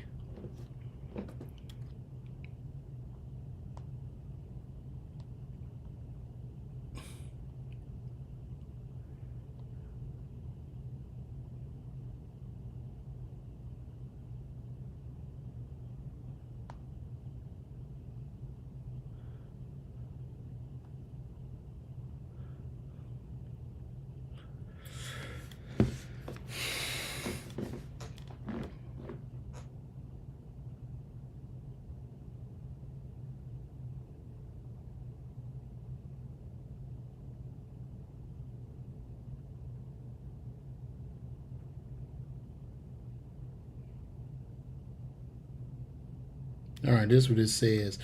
The Southern District of New York maintains a notably high conviction rate, consistent with the broader trend observed in U.S. federal courts.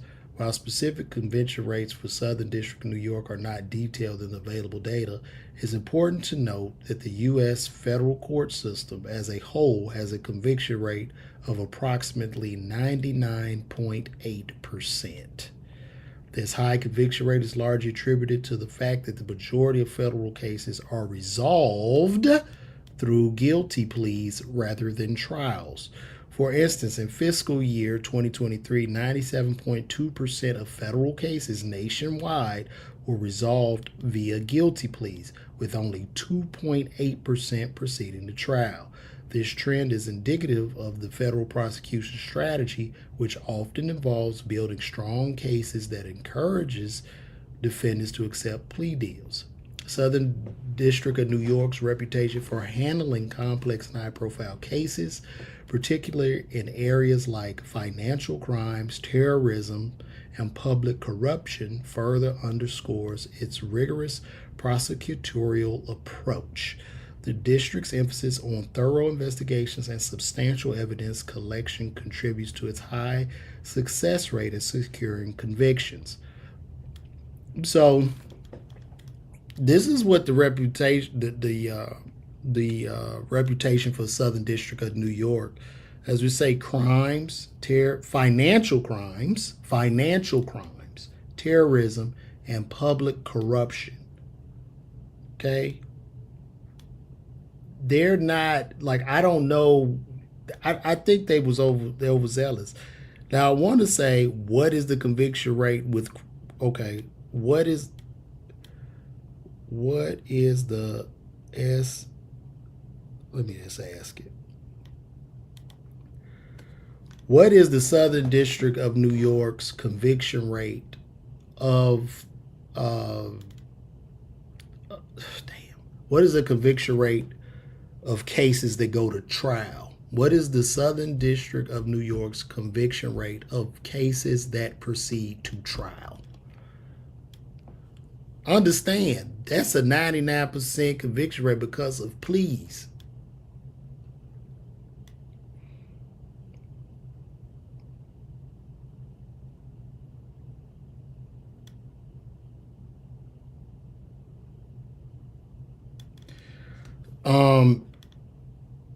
The ones that go to trial result in convictions approximately of 90%. So he's going to be in that 10% that gets off. I see it, bro. And fiscal, yeah.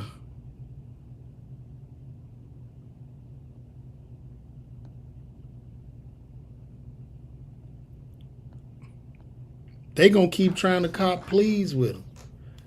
But I think he gonna ride this out. I think it's strong enough for him to get off. I just don't see. I don't see it, man. That jury has to agree unanimously on each charge. I don't see it, bro. I don't see it. I don't see it. As far as bringing women across state lines, every celebrity, football player, basketball player, high-powered person has done this. Like, I don't see it. I really don't. So, I don't know. We're going to see, guys. But this has been great, man. Listen, I'm going to be in San Antonio June 13th and 14th for Juneteenth weekend. I appreciate you guys for tuning in. And remember, we can all agree to disagree. And it's still love. I don't have nothing against you. If you think he get locked up, cool. I just think he don't. You should be okay with my decision as I'm okay with yours. So that's it, guys. This has been real. Thank y'all for tuning in. Love you all. Appreciate the love. Shout out to everybody on YouTube, Instagram, and all the other platforms. Nothing but love. I'm out.